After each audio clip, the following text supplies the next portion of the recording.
ਵਾਹਿਗੁਰੂ ਜੀ ਕਾ ਖਾਲਸਾ ਵਾਹਿਗੁਰੂ ਜੀ ਕੀ ਫਤਿਹ। ਵਾਹਿਗੁਰੂ ਜੀ ਕੀ ਫਤਿਹ ਜੀ।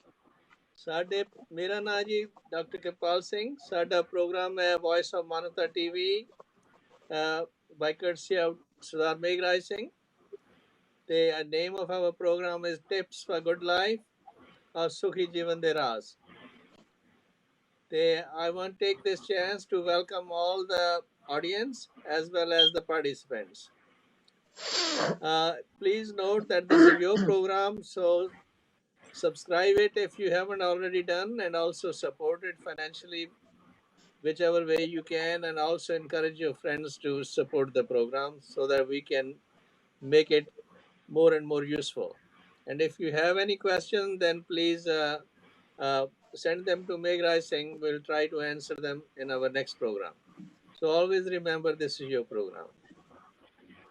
All right, now starting with this again, Vaheguru Ji ka Khalsa, Vaheguru Ji ki Fateh. Waheguru ji Ki Fateh. Vaheguru Ji ki Fateh। Satnam, Salam, Namaste, Ram Ram, jo bhi ਤੁਹਾਡਾ ਪਿਛੋਕੜ ਹੋਵੇ ਪ੍ਰਵਾਨ ਕਰਨਾ। Today's program is about 1984. You know, the Sikh religion has been in since the birth of Guru Nanak Dev Ji 550 years ago. And since that time, right up to the time of Guru Gobind Singh Ji, the Shahadat 1708, there has been numerous sacrifices and numerous ups and downs, eventually in the formation of Khalsa, which is an eternal mission to take care of everybody and maintain the justice in the world. So now, following that, of course, you see the next 100 years is first kingdom established by Banda Singh Bahadur, and then Misla, and then in 1799 it is Maharaja Ranjit Singh, whose again kingdom lasted about 50 years. And before Maharaja Ranjit Singh became the king, it was a lot of persecution Sikhs went through. The same way, after the loss of that kingdom, Sikhs became part of the British rule and served them, made a lot of sacrifices during the World War I, World War II, and for the sake of freedom of India. But eventually they ended up in the partition and had a big tragedy. And following that, since they became part of the Indian independent country, they have again gone through a lot of problems and persecutions. And in 1984, which is the most recent and most tragic situation we have gone through. So we should never forget that, but we also need to remember what lessons we can learn from that tragedy, so that in the future such tragedies can be prevented.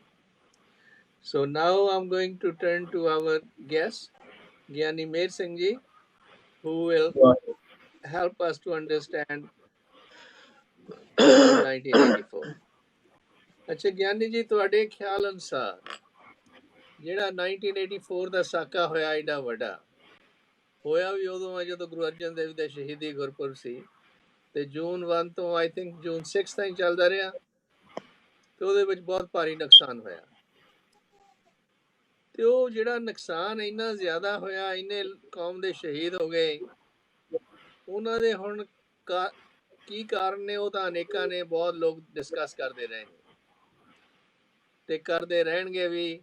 ਤੇ ਉਸ ਤੋਂ ਬਾਅਦ of course ਹੋਰ ਬਹੁਤ ਕੁਛ ਹੋਇਆ। ਪਰ ਸਵਾਲ ਇਹ ਹੈ ਮੇਰਾ ਤੁਹਾਡੇ ਲਈ ਕਿ 1984 ਦੇ ਤੇ ਬਾਕੀ ਜਿਹੜੀਆਂ ਟ੍ਰੈਜਡੀਜ਼ ਜਿਹੜੀਆਂ ਹੋਈਆਂ ਨੇ ਸਾਡੇ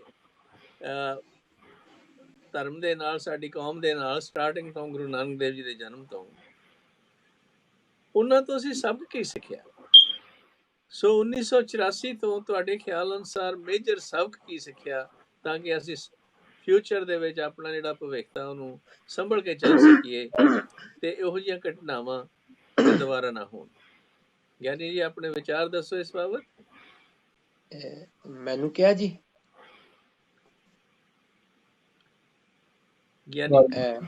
ਹਾਂਜੀ ਗਿਆਨੀ ਮੇਹਰ ਸਿੰਘ ਜੀ। ਹਾਂਜੀ ਹਾਂਜੀ, ਆਪਣੇ ਵਿਚਾਰ ਦੱਸੋ ਇਸ ਬਾਬਤ।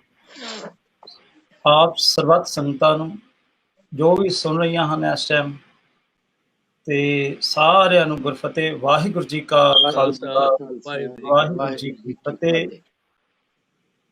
ਸੋ ਇਹ ਏਡਾ ਵੱਡਾ ਜਿਹੜਾ ਘੱਲੂਘਾਰਾ ਹੋਇਆ, ਇਸ ਨੂੰ ਆਪਾਂ ਸੁਣਿਆ, ਪੜ੍ਹਿਆ ਤੇ ਬਾਅਦ ਵਿੱਚ ਤਸਵੀਰਾਂ ਦੁਆਰਾ ਦੇਖਿਆ ਵੀ।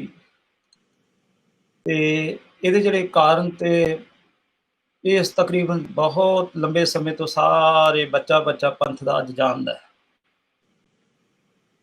ਸੋ ਇਹ ਇੱਕ ਨਾ ਭੁੱਲਣ ਵਾਲਾ ਸਾਕਾ ਹੈ, ਇੱਕ ਭੁਲਾਇਆ ਨਹੀਂ ਜਾ ਸਕਦਾ।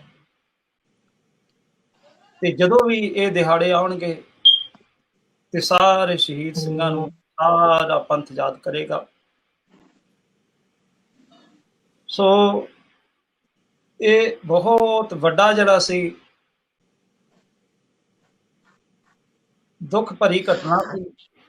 ਇਸ ਤੋਂ ਉੱਤੇ ਕੁਝ ਹੋ ਨਹੀਂ ਸੀ ਸਕਦਾ ਹੋਰ ਕਿ ਇੰਨੀ ਸੱਤਾ ਦਾ ਕੇਂਦਰ, ਪਿਆਰ ਦਾ ਕੇਂਦਰ, ਜਿੱਥੇ ਏਡਾ ਵੱਡਾ ਇਹ ਘੱਲੂਘਾਰਾ ਹੋਇਆ ਤੇ ਬਹੁਤ ਸਾਰੇ ਸਿੰਘ ਵੀ ਸ਼ਹੀਦ ਹੋ ਗਏ ਤੇ ਗੁਰੂ ਪੰਥ ਦੀ ਮਰਿਆਦਾ ਵੀ ਜਿਹੜੀ ਹੈ ਉਹਦੇ ਤੇ ਵੀ ਪਰੇਸ਼ਾਨੀਆਂ, ਦਿੱਕਤਾਂ ਆਈਆਂ। ਤੇ ਅੱਜ ਵੀ ਜਦੋਂ ਸਾਰੇ ਯਾਦ ਕਰਦੇ ਨੇ ਤੇ ਉਹ ਹਿਰਦਾ ਜਿਹੜਾ ਬਲੂੰਦੜਿਆ ਜਾਂਦਾ ਹੈ ਤੇ ਰੂਹ ਕੰਬ ਉੱਠਦੀ ਹੈ ਸੁਣ ਕੇ। ਤੇ ਉਹ ਕਿੰਨੇ ਮਹਾਨ ਸ਼ਹੀਦ ਹੋਣਗੇ ਜਿਹੜੇ ਉਸ ਵੇਲੇ ਅੰਦਰ ਸ਼ਹੀਦੀਆਂ ਪਾਈਆਂ, ਜਿਨ੍ਹਾਂ ਨੇ ਸ਼ਹਾਦਤਾਂ ਦਿੱਤੀਆਂ। ਸੋ ਉਹਨਾਂ ਸਾਰਿਆਂ ਨੂੰ ਸ਼ਹੀਦਾਂ ਨੂੰ ਨਮਸਕਾਰ ਹੈ। ਤੇ ਆਉਣ ਵਾਲੇ ਸਮੇਂ 'ਚ ਅਰਦਾਸ ਹੈ ਕਿ ਵਾਹਿਗੁਰੂ ਇਹੋ ਜਿਹੀ ਘਟਨਾ ਮੁੜ ਕੇ ਖਾਲਸਾ ਪੰਥ ਵਿੱਚ ਨਾ ਕਦੇ ਦੇਖਣ ਨੂੰ ਮਿਲੇ ਤੇ ਸਾਰੀ ਕੌਮ ਵਿੱਚ ਆਪਸੀ ਪਿਆਰ, ਸਦਭਾਵਨਾ ਬਣੀ ਰਹੇ, ਕਿਉਂਕਿ ਸਿੱਖ ਦਾ ਧਰਮ ਅਕਾਲ ਪੁਰਖ ਨੂੰ ਮਿਲਣਾ ਹੈ। ਪਰਮਾਤਮਾ, ਆਤਮਾ ਤੇ ਪਰਮਾਤਮਾ ਦੇ ਰਿਸ਼ਤੇ ਨੂੰ ਮਜ਼ਬੂਤ ਇੱਕ ਕਰਨਾ ਹੈ। ਆਤਮਾ ਨੂੰ ਉਸ ਪਰਮਾਤਮਾ 'ਚ ਮੇਲ ਕਰਨਾ, ਆਪ ਨਾਮ ਜਪਣਾ ਹੈ ਤੇ ਦੂਸਰਿਆਂ ਨੂੰ ਨਾਮ ਜਪਾਉਣਾ ਹੈ। ਇਸ ਕਰਕੇ ਸਿੱਖ ਦਾ ਧਰਮ ਇਸ ਧਰਤੀ ਤੇ ਅਮਨ ਫੈਲਾਣਾ, ਸ਼ਾਂਤੀ ਫੈਲਾਣਾ, ਭਗਤੀ ਦਾ ਪ੍ਰਤਾਪ ਦੱਸਣਾ, ਜੋ ਗੁਰੂ ਨਾਨਕ ਸਾਹਿਬ ਨੇ ਸ਼ੁਰੂ ਕੀਤਾ। ਜਿੱਧਰ ਵੀ ਗੁਰੂ ਨਾਨਕ ਸਾਹਿਬ ਗਏ ਨੇ। ਹਾਂਜੀ, ਜਸਟ ਸੈਕਿੰਡ ਗਿਆਨੀ ਜੀ, ਆਪਾਂ ਗਿਆਨੀ ਵੈਲਕਮ ਕਰਦੇ ਹਾਂ ਗਿਆਨੀ ਬਿਆਨ ਸਿੰਘ ਉਹਨਾਂ ਨੂੰ। ਇਹ ਵੀ ਲੁਧਿਆਣੇ ਜ਼ਿਲ੍ਹੇ ਤੋਂ ਨੇ ਤੇ ਕਈ ਕਿਤਾਬਾਂ ਦੇ ਆਥਰਸ ਨੇ ਇਹ।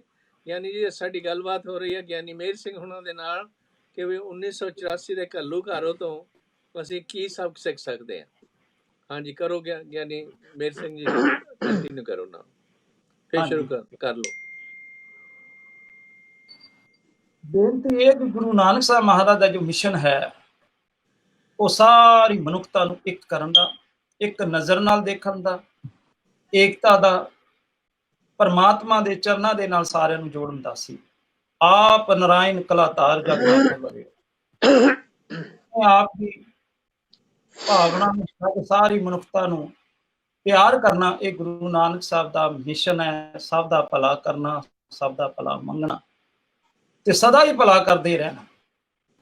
ਇਸ ਕਰਕੇ ਸਾਰੀ ਧਰਤੀ ਦਾ ਚੱਕਰ ਜੋ ਗੁਰੂ ਨਾਨਕ ਸਾਹਿਬ ਜੀ ਨੇ ਲਾਇਆ, ਜੋ ਮਿਸ਼ਨ ਗੁਰੂ ਨਾਨਕ ਸਾਹਿਬ ਮਹਾਰਾਜ ਨੇ ਸ਼ੁਰੂ ਕੀਤਾ, ਸਾਰੇ ਸੰਸਾਰ ਦਾ ਭਲਾ। ਤੇ ਅੱਜ ਦੁਨੀਆ ਭਰ ਦੇ, ਵਰਲਡ ਦੇ ਸਾਰੇ ਗੁਰੂ ਘਰਾਂ ਦੇ ਵਿੱਚ ਅਰਦਾਸ ਵਿੱਚ ਇਹੋ ਮੰਗਿਆ ਜਾਂਦਾ ਹੈ ਕਿ ਨਾਨਕ ਨਾਮ ਚੜ੍ਹਦੀ ਕਲਾ, ਤੇਰੇ ਭਾਣੇ ਸਰਬੱਤ ਦਾ ਭਲਾ। ਹਾਂਜੀ, ਗਿਆਨੀ ਜੀ ਜ਼ਰਾ ਠਹਿਰੇ ਹੋਏ ਤੇ ਤੁਸੀਂ ਤੇ ਆਪਣੇ ਗਿਆਨੀ ਬਿਆਨ ਸਿੰਘ ਜੀ, ਗਿਆਨੀ ਬਿਆਨ ਸਿੰਘ ਜੀ, ਜੀ ਮੇਰੀ ਆਵਾਜ਼ ਸੁਣ ਰਹੀ ਹੈ? ਹਾਂਜੀ, ਆ ਗਈ ਜੀ। ਅੱਛਾ, ਸਾਡਾ ਵੈਲਕਮ। ਪਹਿਲਾਂ ਤਾਂ ਸਾਡਾ ਟੌਪਿਕ ਹੈ ਵੀ 1984 ਦੇ ਘੱਲੂਘਾਰੇ ਤੋਂ ਅਸੀਂ ਕੀ ਸਬਕ ਸਿੱਖ ਸਕਦੇ ਹਾਂ ਤਾਂ ਕਿ ਮੁੜ ਇਹ ਘਟਨਾਵਾਂ ਨਾ ਹੋਣ। ਤੁਹਾਡੇ ਖਿਆਲ ਅਨੁਸਾਰ ਕੀ ਸਬਕ ਸਾਨੂੰ ਮਿਲਦਾ? ਠੀਕ ਹੈ ਜੀ। ਸਭ ਤੋਂ ਪਹਿਲੇ ਤਾਂ ਸਾਰੇ ਹੀ ਵੀਰਾਂ ਨੂੰ ਪਿਆਰ ਔਰ ਅਦਬ ਦੇ ਨਾਲ ਗੁਰਫਤਿਹ ਸਾਰਿਆਂ ਨੇ ਪਿਆਰ ਨਾਲ ਪ੍ਰਵਾਨ ਕਰਨੀ। ਵਾਹਿਗੁਰੂ ਜੀ ਕਾ ਖਾਲਸਾ, ਵਾਹਿਗੁਰੂ ਜੀ ਕੀ ਫਤਿਹ।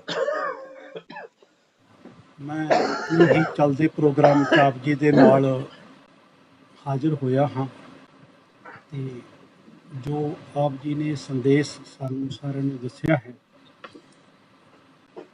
ਸਿੱਖਣ ਵਾਸਤੇ ਤਾਂ ਸਿੱਖ ਦਾ ਨਾਮ ਹੀ ਹੈ ਵੀ ਤੂੰ ਸਿੱਖਣਾ ਹੈ। ਸਿੱਖੀ ਸਿੱਖਿਆ ਗੁਰ ਵਿਚਾਰ, ਅਸੀਂ ਗੁਰੂ ਦੀ ਰਹਿਮਤ ਤੋਂ ਬਖਸ਼ਿਸ਼ ਤੋਂ ਸਿੱਖਣਾ ਹੀ ਹੈ। ਪੂਰਨ ਜੀਵਨ ਹੀ ਸਾਡਾ ਸਿੱਖਮਈ ਹੈ। ਪਰ ਆਪਾਂ ਉਹਨਾਂ ਦਿਹਾੜਿਆਂ ਵੱਲ, ਉਹਨਾਂ ਘੜੀਆਂ ਵੱਲ ਅੱਜ ਅਸੀਂ ਸਾਰੇ ਬੈਠ ਕੇ ਇੱਕ ਚਿੰਤਨ ਕਰ ਰਹੇ ਹਾਂ ਕਿ ਉਸ ਸਮੇਂ 'ਤੇ ਕੀ ਹੋਇਆ, ਕਿਸ ਤਰ੍ਹਾਂ ਦਾ ਮਾਹੌਲ ਬਣਿਆ ਕੌਮ ਦੇ ਅੰਦਰ, ਕਿਸ ਤਰ੍ਹਾਂ ਦੀ ਉਸ ਸਮੇਂ ਦੀ ਦਸ਼ਾ ਸੀ। ਮੇਰੀ ਉਮਰ ਕਰੀਬਨ 25-26 ਸਾਲ ਦੀ ਸੀ ਜਦੋਂ ਇਹ ਸਾਰਾ ਘੱਲੂਘਾਰਾ ਸਾਡੇ ਨੇਤਰਾਂ ਦੇ ਸਾਹਮਣੇ ਲੰਘਿਆ ਵਾ। ਉਸ ਸਮੇਂ ਦੇ ਹਾਲਾਤ ਜੋ ਸਾਡੇ ਪੰਜਾਬ ਦੇ ਅੰਦਰ ਸੀ, ਉਹ ਹਾਲਾਤਾਂ ਨੂੰ ਜੇ ਕੋਈ ਰਸਨਾ ਨਾਲ ਬਿਆਨ ਕਰਨ ਦੀ ਇੱਛਾ ਰੱਖੇ ਤਾਂ ਬਿਆਨ ਨਹੀਂ ਕੀਤੇ ਜਾ ਸਕਦੇ। ਪਰ ਇਹਦੇ ਵਿੱਚ ਕੁਝ ਚੀਜ਼ਾਂ ਜਿਹੜੀਆਂ ਮੈਂ ਸਿੱਖਣ ਵਾਸਤੇ ਵਾਲੇ ਬਚਨ ਹੈਗਾ, ਉਹਦੇ ਵਿੱਚ ਮੈਂ ਕੁਝ ਦੱਸਣ ਦੀ ਇੱਛਾ ਇਹ ਰੱਖਦਾ ਹਾਂ ਕਿ ਸਭ ਤੋਂ ਪਹਿਲਾਂ ਜਦੋਂ ਸਾਡੀ ਇਹ ਘੱਲੂਘਾਰੇ ਦਾ ਆਰੰਭਤਾ ਤੋਂ ਪਹਿਲਾਂ ਇਹ ਹੋਇਆ ਸੀ ਵੀ ਪੰਜਾਬ ਸਰਕਾਰ ਕੋਲੋਂ ਤਕਰੀਬਨ 20-21 ਮੰਗਾਂ ਰੱਖੀਆਂ ਗਈਆਂ ਸੀ ਕਿ ਆਹ ਸਾਡੀਆਂ ਮੰਗਾਂ ਮੰਨੋ, ਜਿੱਥੋਂ ਸਾਡੀ ਗੱਲ ਸ਼ੁਰੂਆਤ ਹੋਈ ਸੀ। ਸ਼ੁਰੂਆਤ ਸਾਡੀ ਇਸ ਜਗ੍ਹਾ ਤੋਂ ਹੋਈ ਸੀ ਤੇ ਜਿਹੜੀਆਂ ਉਹ 21 ਗੱਲਾਂ ਇਹਨਾਂ ਨੇ ਰੱਖੀਆਂ ਸਨ ਕੌਮ ਦੇ ਵੱਲੋਂ ਜਾਂ ਪੂਰੇ ਪੰਜਾਬ ਵੱਲੋਂ ਰੱਖੀਆਂ ਗਈਆਂ ਸਨ, ਉਹ ਸਾਰੀਆਂ ਹੀ ਬਾਤਾਂ ਸਾਰੇ ਸਮਾਜਾਂ ਵਾਸਤੇ, ਚਾਹੇ ਸਾਡਾ ਵੀ ਜਿਹੜਾ ਚੈਨਲ ਤੋਂ ਅਸੀਂ ਸਾਰੇ ਜਾਣੇ ਮਿਲ ਕੇ ਅੱਜ ਮਾਨਵਤਾ ਵਾਇਸ ਆਫ ਚੈਨਲ ਦੇ ਉੱਪਰੋਂ ਅਸੀਂ ਵਾਇਸ ਆਫ ਮਾਨਵਤਾ ਦੇ ਚੈਨਲ ਤੋਂ ਅਸੀਂ ਵੀ ਇੱਕ ਸੰਯੁਕਤ ਪਰਿਵਾਰ ਦੀ ਤਰ੍ਹਾਂ ਬੈਠ ਕੇ ਬਚਨ ਕਰ ਰਹੇ ਹਾਂ। ਸ਼ੁਰੂਆਤ ਸਾਡੀ ਵੀ ਇਹੀ ਸੀ। ਪੰਜਾਬ ਦੇ ਵਿੱਚ ਵਸਣ ਵਾਲੇ ਜਿੰਨੇ ਵੀ ਹਿੰਦੂ, ਮੁਸਲਮਾਨ, ਜੈਨੀ, ਬੋਧੀ, ਪਾਰਸੀ ਕੋਈ ਵੀ ਸੀ, ਉਹ ਸਾਰਿਆਂ ਦੇ ਵਾਸਤੇ ਹੀ ਉਹ ਸਾਰੀਆਂ ਮੰਗਾਂ ਜਾਇਜ਼ ਸਨ, ਸਾਰਿਆਂ ਵਾਸਤੇ ਸਨ। ਪਰ ਜਿਹੜੀਆਂ ਸਮੇਂ ਦੀਆਂ ਸਰਕਾਰਾਂ ਹੁੰਦੀਆਂ, ਉਹਨਾਂ ਦੀਆਂ ਕੁਟਲ ਨੀਤੀਆਂ, ਉਹਨਾਂ ਦੀਆਂ ਘਟੀਆਂ ਵਿਚਾਰਾਂ ਨੇ ਹੌਲੀ ਹੌਲੀ ਜਿਹੜਾ ਜਜ਼ਬਾ ਸੀ ਸਮੁੱਚੀ ਸੰਸਾਰ ਵਾਸਤੇ, ਚੰਗੇ ਵਾਸਤੇ, ਜੇ ਪਾਣੀ ਦੀ ਮੰਗ ਸੀ ਤਾਂ ਮੈਂ ਅੱਗੇ ਜਾ ਕੇ ਤੁਹਾਡੇ ਨਾਲ ਸਾਂਝਾ ਕਰਾਂਗਾ, ਜੇ ਪਾਣੀ ਦੀ ਮੰਗ ਸੀ ਤਾਂ ਉਹ ਸਾਰਿਆਂ ਵਾਸਤੇ ਪਾਣੀ ਦੀ ਲੋੜ ਸੀ।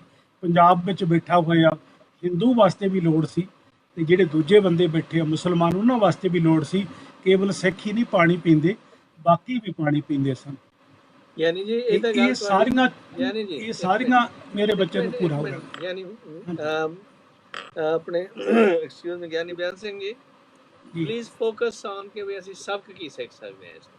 ਹਾਂਜੀ, ਜਿਹੜੇ ਉਸੇ ਗੱਲ ਤੇ ਕਾਰਨ ਲਿਆ ਬੜੇ ਨੇ, ਕਿਉਂਕਿ ਜਿਹੜੇ ਸਬਕ ਸਿੱਖਣ ਦੇ ਲਈ, ਕਿਉਂਕਿ ਮੁੜ ਕੇ ਸਾਡੀ ਜਿਹੜੀ ਕੌਮ ਹੈ ਇਹ ਗਲਤੀਆਂ ਕਰਦੀ ਆ ਰਹੀ ਹੈ ਕਿ ਪਾਰਟੀਸ਼ਨ ਦੇ ਮੌਕੇ ਵੀ ਸਾਡਾ ਇਹੀ ਹਾਲ ਰਿਹਾ ਤੇ ਮਹਾਰਾਜਾ ਰਣਜੀਤ ਸਿੰਘ ਦਾ ਰਾਜ ਗਾਉਣ ਤੋਂ ਬਾਅਦ ਵੀ ਉਹੀ ਹਾਲ ਰਿਹਾ ਤੇ ਬੰਦਾ ਸਿੰਘ ਬਹਾਦਰ ਦੀ ਜਿਹੜੀ ਸੀਗੀ ਸ਼ਹੀਦੀ, ਉਸ ਤੋਂ ਬਾਅਦ ਵੀ ਇਹੀ ਹੋਇਆ। ਕਿਉਂਕਿ ਅਸੀਂ ਦੂਜਿਆਂ ਵਿੱਚ ਤਾਂ ਫਾਲਟ ਲੱਭਦੇ ਹਾਂ ਕਿ ਉਹਨੇ ਸਾਡਾ ਖਰਾਬ ਕੀਤਾ, ਸਾਡਾ ਉਹਨੇ ਖਰਾਬ ਕੀਤਾ। ਅਸੀਂ ਆਪ ਕੀ ਸਬਕ ਸਿੱਖ ਸਕਦੇ ਹਾਂ, ਕਿੱਥੇ ਅਸੀਂ ਗਲਤੀਆਂ ਕੀਤੀਆਂ ਨੇ ਜਿਹੜੀਆਂ ਕਿ ਸਾਨੂੰ ਇਸ ਹਾਲਤ 'ਚ ਪਹੁੰਚਾਇਆ ਜਿੰਨਾ। ਇਸੇ ਵਚਨ ਤੇ ਹੀ ਲਿਆਉਣ ਦੀ ਇੱਛਾ ਰੱਖ ਰਿਹਾ। ਗੱਲ ਥੋੜਾ ਜਿਹਾ ਪੁਆਇੰਟ ਨੂੰ ਸਮਝਣਾ ਹੈ। ਜਦੋਂ ਵੀ ਲੋਹੇ ਨੂੰ ਤਪਾਇਆ ਜਾਂਦਾ, ਲੋਹੇ ਨੂੰ ਤਪਾ ਕੇ ਉਹਦੇ ਤੇ ਸੱਟ ਲੱਗਦੀ ਹੈ ਤੇ ਉਹਦਾ ਕੋਈ ਨਾ ਕੋਈ ਰੂਪ ਢਾਲਿਆ ਜਾਂਦਾ।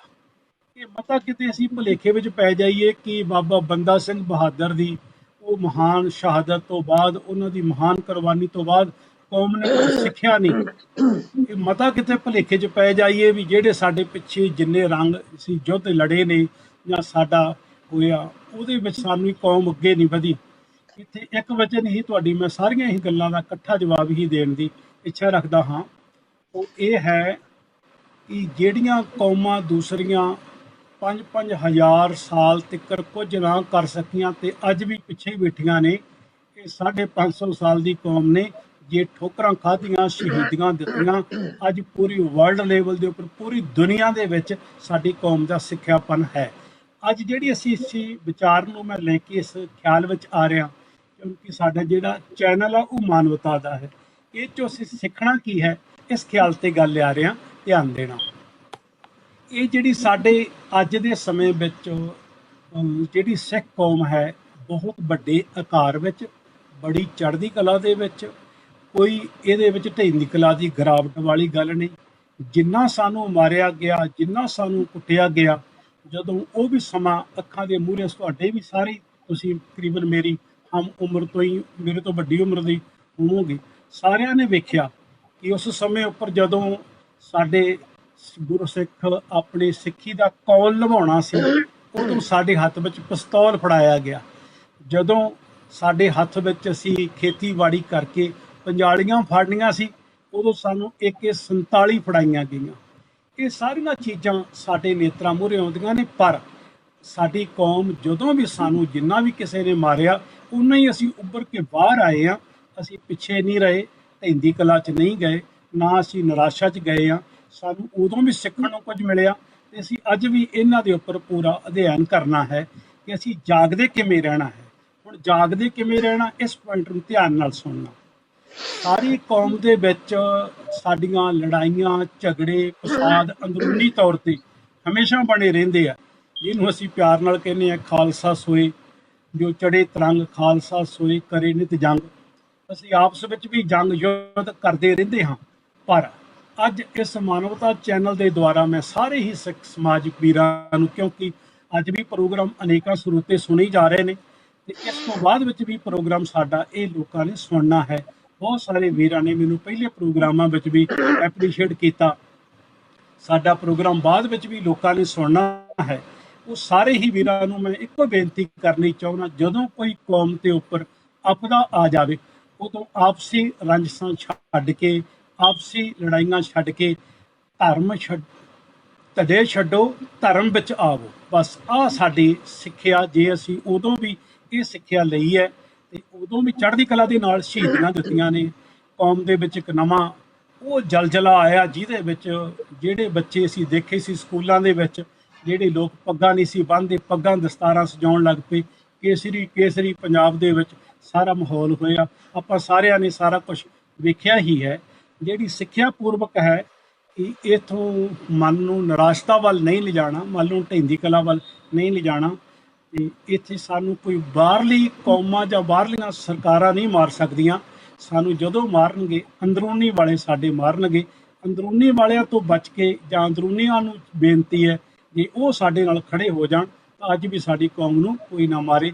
ਸਿੱਖ ਨੂੰ ਸਿੱਖ ਮਾਰੇ ਜਾਂ ਮਾਰੇ ਕਰਤਾਰ, ਹੋਰ ਸਾਨੂੰ ਕੋਈ ਬਾਹਰਲਾ ਬੰਦਾ ਮਾਰ ਨਹੀਂ ਸਕਦਾ।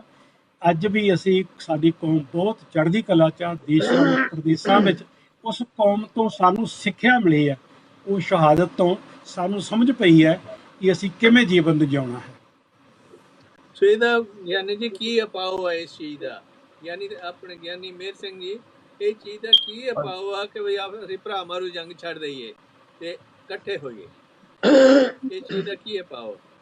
ਸਭ ਤੋਂ ਵੱਡੀ ਗੱਲ ਇਹ ਹੈ ਜੀ ਖਾਲਸਾ ਜੀ, ਕਿ ਜੇ ਅਸੀਂ ਪੰਥ ਨੂੰ ਪਿਆਰ ਕਰਦੇ ਹਾਂ, ਜੇ ਅਸੀਂ ਵਾਕਿਆ ਗੁਰੂ ਗੋਬਿੰਦ ਸਿੰਘ ਮਹਾਰਾਜ ਕਲਗੀਧਰ ਪਾਤਸ਼ਾਹ ਦੇ ਚਰਨਾਂ ਨੂੰ ਪਿਆਰ ਕਰਦੇ ਹਾਂ ਨਾ, ਤੇ ਫਿਰ ਸਾਨੂੰ ਉਹਦੇ ਧੜੇਬੰਦੀਆਂ ਛੱਡ ਆਪਸੀ ਪਿਆਰ, ਗੁਰੂ ਪੰਥ ਦਾ ਨਿਸ਼ਾਨ, ਸਭ ਤੋਂ ਪਹਿਲਾਂ ਇੱਕ ਨਿਸ਼ਾਨ, ਇੱਕ ਅਰਦਾਸ ਤੇ ਇੱਕ ਗੁਰੂ ਦੇ ਪਿੱਛੇ ਲੱਗਣਾ ਹੈ। ਸਾਰੀਆਂ ਧੜੇਬੰਦੀਆਂ ਜਿਹੜੀਆਂ ਅਹੁਦੇਦਾਰੀਆਂ ਛੱਡ, ਨਫ਼ਰਤ ਭੁਲਾ, ਅਹੁਦੇ ਛੱਡ, ਆਪਣੀ ਮਨ ਨੂੰ ਨੀਵਾਂ ਕਰ ਤੇ ਮੱਤ ਉੱਚੀ ਰੱਖ ਕੇ ਆਪਸੀ ਪਿਆਰ ਜਿਹੜਾ ਹੈ ਦਿਖਾਣਾ, ਉਹ ਹੀ ਚਾਹੀਦਾ। ਅੱਜ ਪਿਆਰ ਦੀ ਹੀ ਜਿਹੜੀ ਕਮੀ ਜਿਹੜੀ ਹੈ ਉਹ ਪਿਆਰ ਦੀ ਹੈ।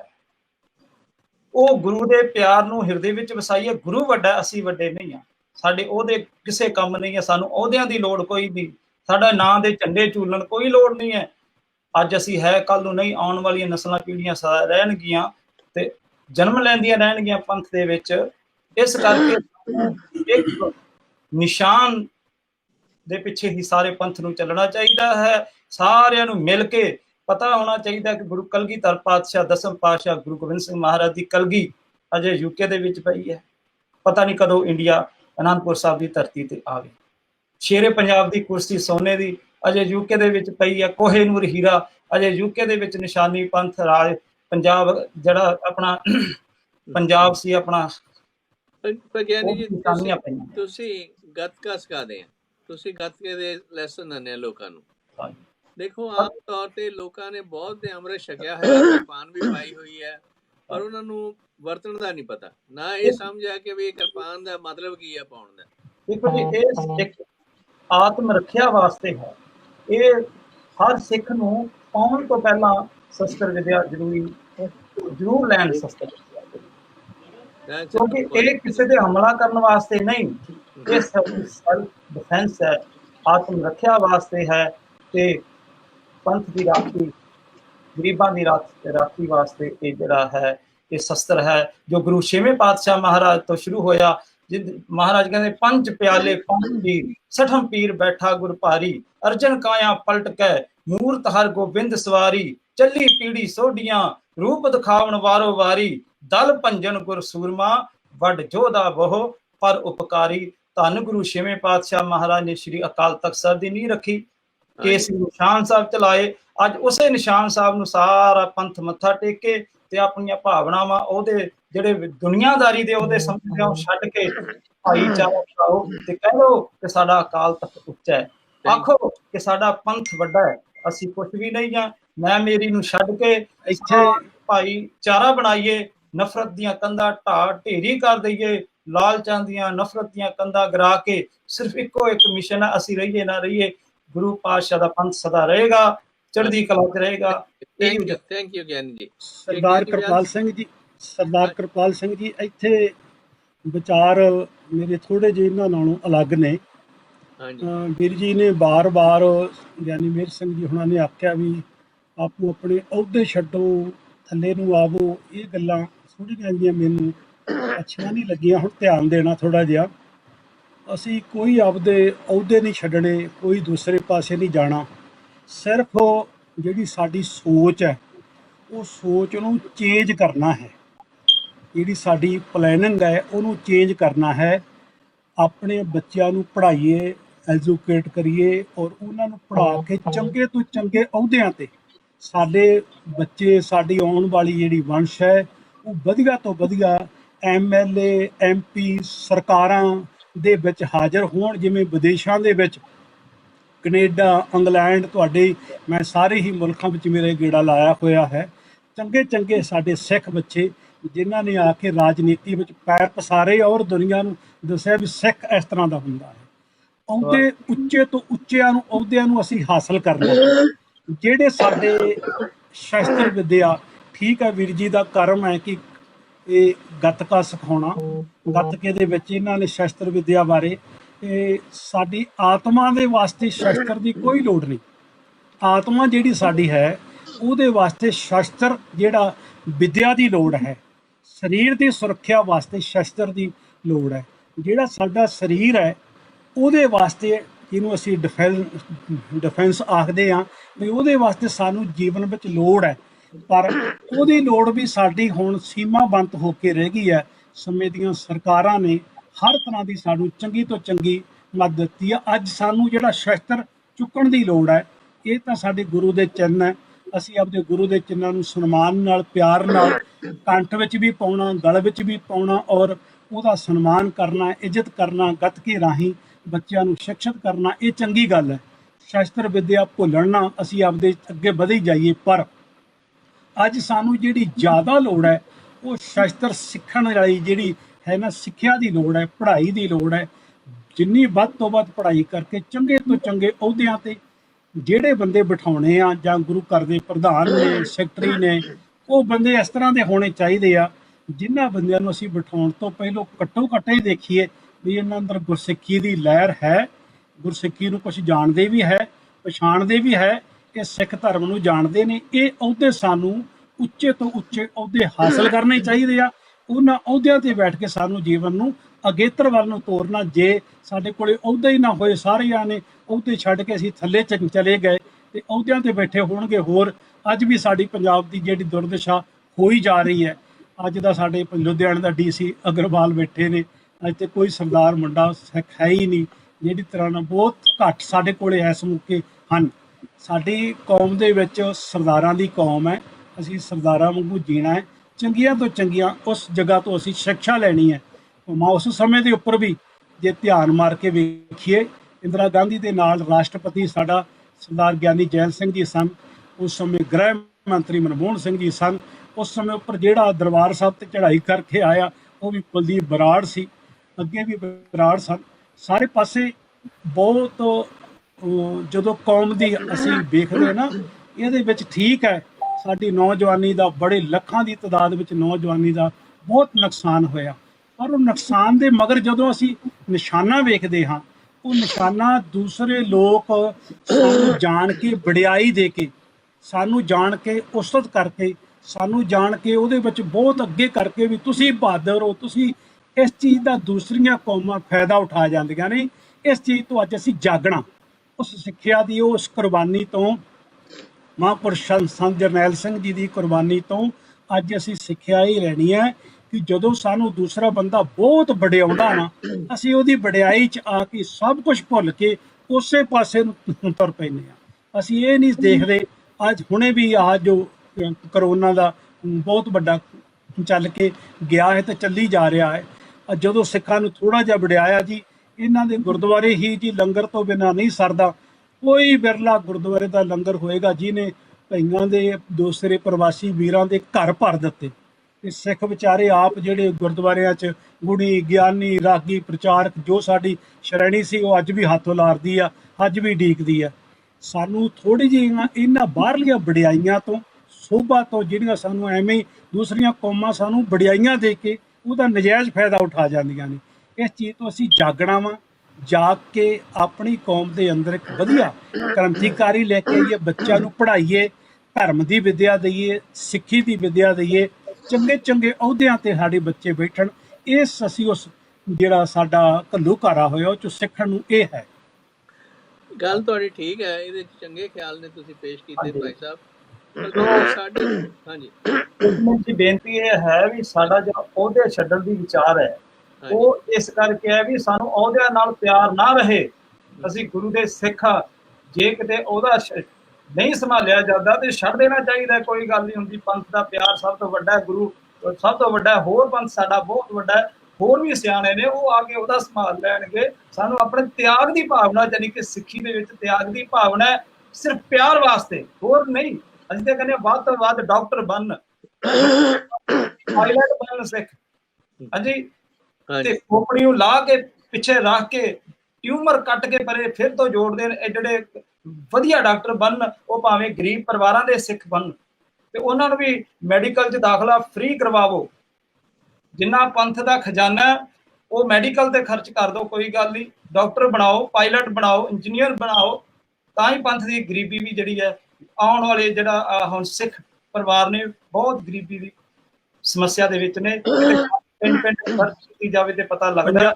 ਪੰਜਾਬ ਸਰਕਾਰ ਨੇ ਅੱਜ ਮੈਡੀਕਲ ਵਾਲੀ ਸਾਡੀ ਇੱਥੋਂ ਦੀ ਪੜ੍ਹਾਈ ਦਾ ਖਰਚਾ ਕਿਤੇ ਦੀ ਦੁੱਗਣਾ ਕਰ ਦਿੱਤਾ ਵਾ। ਤੇ ਜਿਹੜੇ ਕੋਈ ਗਰੀਬ ਬੱਚੇ ਕਿੱਥੋਂ, ਪੰਜਾਬ ਸਰਕਾਰ ਦੇ ਜਿਹੜੀ ਸਾਡੇ ਸਰਦਾਰ ਜੀ ਬੈਠੇ ਨੇ, ਕੈਪਟਨ ਸਾਹਿਬ ਬੈਠੇ ਨੇ, ਮੈਡੀਕਲ ਦੀ ਪੜ੍ਹਾਈ ਇੰਨੀ ਮਹਿੰਗੀ ਕਰ ਦਿੱਤੀ ਹੈ। ਜਿਹੜਾ ਬੱਚਾ ਕੋਈ ਪੜ੍ਹਨ ਦੀ ਇੱਛਾ ਰੱਖੇਗਾ ਉਹ ਅੱਗੇ ਕਿਵੇਂ ਤੁਰੇਗਾ? ਸਾਡੀ ਕੌਮ ਦਾ ਧਿਆਨ ਤਾਂ ਇਹਨਾਂ ਕੰਮਾਂ 'ਚ ਲੱਗਾ ਹੋਇਆ ਵੀ ਅਸੀਂ ਲੰਗਰ ਲਾ ਦਈਏ, ਗੁਰਦੁਆਰੇ ਬਣਾ ਦਈਏ, ਅਸੀਂ ਸੋਨਾ ਲਾ ਦਈਏ, ਸੰਖ ਮਲਮਲ ਲਾ ਦਈਏ, ਅਸੀਂ ਮਹਿਲ ਖੜੇ ਕਰ ਦਈਏ। ਇਹਨਾਂ ਚੀਜ਼ਾਂ 'ਚ ਸਾਡੀ ਕੌਮ ਦਾ ਧਿਆਨ ਹੈ। ਅਜੇ ਸਾਡੀ ਕੌਮ ਦਾ ਧਿਆਨ ਨੂੰ ਇਸ ਪਾਸੇ ਲਿਆਉਣਾ ਪੈਣਾ ਵੀ ਸਾਡੇ ਬੱਚਿਆਂ ਨੂੰ ਪੜ੍ਹਾਈਆਂ, ਚੰਗੀਆਂ ਤੋਂ ਚੰਗੀਆਂ ਪੜ੍ਹਾਈਆਂ ਦੇਣ ਵਾਸਤੇ ਉਹ ਜਾਗਣਾ ਪੈਣਾ। ਉਹ ਜਾਗਿਆ ਅਸੀਂ ਤਾਂ ਜਾਵੇਗਾ ਜੇ ਅਸੀਂ ਇਹ ਚੀਜ਼ਾਂ ਵੱਲ ਧਿਆਨ ਦੇਵਾਂਗੇ। ਯਾਨੀ ਧਰਮ ਸਿੰਘ ਜੀ ਉਹਨਾਂ ਦੀ ਵਿਚਾਰ ਵੀ ਥੋੜੀ ਜਿਹੀ ਜਾਣਨੀ ਚਾਹੁੰਦੇ ਅਸੀਂ। ਹਾਂਜੀ, ਤੇ ਦੇਖੋ ਆਪਣੇ ਗਿਆਨੀ ਬਿਆਨ ਸਿੰਘ ਜੀ, ਜਿਹੜਾ ਸਾਡੇ ਗੁਰੂ ਨਾਨਕ ਸਾਹਿਬ ਨੇ ਜਦੋਂ ਸਾਡੇ ਸਮਾਜ ਦੇ ਵਿੱਚ ਬਰੋਬਰਤਾ ਦਾ ਉਪਦੇਸ਼ ਦਿੱਤਾ ਤੇ ਉਹਦੇ ਵਿੱਚ ਜਾਤ ਪਾਤ ਦਾ ਖਾਤਮਾ ਕੀਤਾ, ਉਹ ਸਾਡੇ 'ਚੋਂ ਬਜਾਏ ਘਟਣ ਦੇ ਵੱਧਦੀ ਹੋਈ ਗਈ ਹੈ। ਤੇ ਜਿੰਨਾ ਚਿਰ ਉਹ ਸਾਡਾ ਬਰੋਬਰਤਾ ਨਹੀਂ ਪੈਦਾ ਹੁੰਦੀ ਸਾਡੇ 'ਚ, ਤੇ ਅਸੀਂ ਕਿਵੇਂ ਇੱਕ ਕੌਮ ਦੇ ਤੌਰ ਤੇ ਕਿਵੇਂ ਅੱਗੇ ਵੱਧ ਸਕਦੇ ਹਾਂ? ਜਿਹੜੀ ਜਾਤ, ਹਾਂਜੀ, ਜਿਹੜੀ ਜਾਤ ਪਾਤ ਦਾ ਹੈ ਨਾ ਜੀ ਚੱਕਰ, ਇਹ ਤਾਂ ਜਿਹੜੇ ਗੁਰੂ ਕੇ ਖਾਲਸੇ ਜਿਨ੍ਹਾਂ ਨੇ ਅੰਮ੍ਰਿਤ ਛਕਿਆ, ਗੁਰੂ ਵਾਲੇ ਬਣੇ ਨੇ, ਉਹਨਾਂ ਨੂੰ ਇਸ ਗੱਲ ਦੀ ਵਾਹਿਗੁਰੂ ਜੀ ਨੇ ਸਮੱਤ ਦਿੱਤੀ ਹੈ, ਉਹ ਇਸ ਚੀਜ਼ਾਂ ਤੋਂ ਦੂਰ ਨੇ। ਜਿਹੜੇ ਹਜੇ ਪਹਿਲੀ ਕਲਾਸ, ਦੂਸਰੀ ਕਲਾਸ, ਹੌਲੀ ਹੌਲੀ ਸਾਡੇ ਅੰਦਰ ਜਿਵੇਂ ਅੱਗੇ ਵੱਧਦੇ ਅਸੀਂ, ਜਿਹੜੇ ਉਹਨਾਂ 'ਚ ਹਜੇ ਵਿਚਾਰੇ ਉਹੀ ਫਸੇ ਹੋਏ ਨੇ। ਮੈਂ ਉਹਦੇ 'ਚ ਜਿਹੜੀ ਮੂਲ ਕਾਰਨ ਸਾਡੀ ਜਾਤੀ ਪਰਿਭਾਸ਼ਾ ਦਾ ਸਾਡੇ ਨਾਲ ਜੁੜਿਆ ਹੋਇਆ ਹੈ, ਇਹ ਇਹਦੇ ਵਿੱਚ ਵੀ ਮੇਰੀ ਪਿਛਲੇ ਦਿਨਾਂ 'ਚ ਵੀ ਇੱਕ ਡਿਬੇਟ ਹੋਈ ਸੀ। ਉਹਦੇ ਵਿੱਚ ਅਸੀਂ ਇਸ ਗੱਲ ਨੂੰ ਖੋਲ੍ਹਣ ਦਾ ਯਤਨ ਕੀਤਾ ਸੀ, ਪਰ ਅੱਜ ਦਾ ਵਿਸ਼ਾ ਜਿਹੜੀ ਮੇਰੀ ਵਿਚਾਰ ਹੈ ਉਹ ਅਸੀਂ ਇਸ ਗੱਲ ਤੇ ਜ਼ਿਆਦਾ ਧਿਆਨ ਦੇਣਾ ਚਾਹੁੰਦੇ ਹਾਂ ਵੀ ਸਾਡੇ ਬੱਚਿਆਂ ਦੇ ਹੱਥਾਂ ਵਿੱਚ AK-47 ਦੁਬਾਰਾ ਨਾ ਪੜਾਵੇ। ਸਾਡੇ ਬੱਚਿਆਂ ਦੇ ਹੱਥਾਂ ਵਿੱਚ ਸਾਨੂੰ ਜੀਵਨ ਦਾ ਸਿੱਖੀ ਦਾ ਕੌਲ ਮਿਲੇ, ਪਿਸਤੌਲ ਨਾ ਮਿਲੇ। ਅੱਜ ਵੀ ਸਾਡੇ ਬੱਚੇ ਸ਼ਸਤਰ ਦੀ ਥਾਂ ਦੇ ਉੱਪਰ ਸ਼ਸਤਰ ਚੁੱਕ ਕੇ ਉਹ ਚੰਗੀ ਵਿਦਿਆ ਹਾਸਲ ਕਰਕੇ ਅਗੇਤਰ ਵੱਲ ਨੂੰ ਤੁਰਨ, ਕਿਉਂਕਿ ਸਾਡੇ ਬੱਚਿਆਂ ਨੂੰ ਆਉਣ ਵਾਲਾ ਸਮਾਂ ਭਵਿੱਖ ਕੇਵਲ ਇਹ ਹੀ ਨਾ ਅਸੀਂ ਦਿਖਾਈ ਜਾਈਏ ਵੀ ਅਸੀਂ ਲੜਨ ਮਰਨ ਵਾਲੀ ਕੌਮ ਆ। ਅਸੀਂ ਕੌਮ ਉਹ ਵੀ ਹੈ ਜਿਨ੍ਹਾਂ ਨੇ ਮਹਾਰਾਜਾ ਰਣਜੀਤ ਸਿੰਘ ਜੀ ਦੇ ਰੂਪ ਵਿੱਚ ਰਾਜ ਵੀ ਕੀਤਾ ਦੁਨੀਆ ਦੇ ਉੱਪਰ। ਬਾਬਾ ਬੰਦਾ ਸਿੰਘ ਬਹਾਦਰ ਨੇ ਵੀ ਜਿਹੜਾ ਰਾਜ ਦੀ ਰੱਖੀ ਕਿਸੇ ਨੀ, ਉਹਦੇ ਵਿੱਚ ਵੀ ਗੁਰੂ ਸਾਹਿਬ ਜੀ ਹੁਣਾਂ ਨੂੰ ਅੱਗੇ ਰੱਖ ਕੇ ਗੁਰੂ ਸਾਹਿਬ ਜੀ ਦੇ ਨਿਸ਼ਾਨੇ ਤੇ ਅੱਗੇ ਚਲੇ ਸੀ। ਅਸੀਂ ਰਾਜ ਵੀ ਕਰਨਾ ਜਾਣਦੇ ਹਾਂ, ਅਸੀਂ ਸਾਰੇ ਸ਼ਾਸਕ ਰੂਪ ਵਿੱਚ ਵੀ ਚੰਗਾ ਪ੍ਰਸ਼ਾਸਨ ਵੀ ਚਲਾਉਣਾ ਜਾਣਦੇ ਹਾਂ। ਉਹਦੇ ਵਿੱਚ ਬੱਚਿਆਂ ਨੂੰ ਇਹ ਗੱਲ ਦੀ ਸਿੱਖਿਆ ਅੱਜ ਬਹੁਤ ਲੋੜ ਹੈ।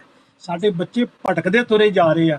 ਸਾਡੇ ਬੱਚਿਆਂ ਦੇ ਅੰਦਰੋਂ ਇਹੀ ਗੱਲ ਆਈ ਜਾ ਰਹੀ ਵੀ ਸਿੱਖ ਲੜਨ ਵਾਸਤੇ ਹੈ, ਸਿੱਖ ਮਰਨ ਵਾਸਤੇ ਹੈ। ਨਹੀਂ, ਸਿੱਖ ਲੜਨ ਵਾਸਤੇ ਵੀ ਹੈ, ਮਰਨ ਵਾਸਤੇ ਵੀ ਸਿੱਖ ਤਿਆਰ ਹੈ। ਸਾਡੇ ਗੁਰੂਆਂ ਨੇ ਹੀ ਸਾਨੂੰ ਹੁਣੇ ਹੀ ਪਿਛਲੀ ਡਿਬੇਟ ਵਿੱਚ ਵੀ ਆਪਣੀ ਵਿਚਾਰ ਹੋਈ ਸੀ ਗੁਰੂ ਅਰਜਨ ਸਾਹਿਬ ਜੀ ਮਹਾਰਾਜ ਦੇ ਪ੍ਰਤੀ। ਸਾਡੀ ਕੌਮ ਦੀਆਂ ਜੜ੍ਹਾਂ ਵਿੱਚ ਹੀ ਸ਼ਹੀਦਾਂ ਨੇ ਆਪਣਾ ਖੂਨ ਪਾਇਆ, ਉਹਨਾਂ ਦੀ ਕੌਮ ਦੇ ਅਸੀਂ ਵਾਰਸ ਹੈ।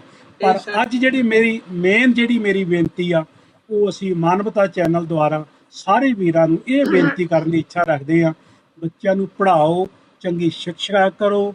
ਜਿਹੜੀਆਂ ਸਾਡੇ ਵਿੱਚ ਦੂਸਰੀਆਂ ਕੌਮਾਂ ਦੇ ਲੋਕ ਆ ਕੇ ਸਾਡੀ ਕੌਮ ਨੂੰ ਗ੍ਰਹਿਣ ਕਰਦੇ ਨੇ, ਸਾਡੇ ਵਿੱਚ ਆਉਣਾ ਚਾਹੁੰਦੇ ਨੇ, ਉਹਨੂੰ ਜੀਓ ਆਇਆ ਕਹੀਏ। ਅਸੀਂ ਇਹ ਹੀ ਨਾ ਹੋਵੇ ਵੀ ਕਿਤੇ ਜਿਹੜਾ ਕੋਈ ਸਾਡਾ ਬੱਚਾ ਦੂਸਰੀ ਕੌਮ ਦੇ ਬੱਚੀ ਨਾਲ ਜਾਂ ਬੱਚੇ ਨਾਲ ਵਿਆਹ ਕਰ ਲੈਂਦਾ, ਉਹ ਜਦੋਂ ਆਵੇ ਉਹ ਕਵੇ ਤੁਹਾਡੀ ਕੌਮ ਤਾਂ ਬੜੀ ਵਧੀਆ, ਤੁਸੀਂ ਕਿੱਥੇ ਖੜੇ ਆ।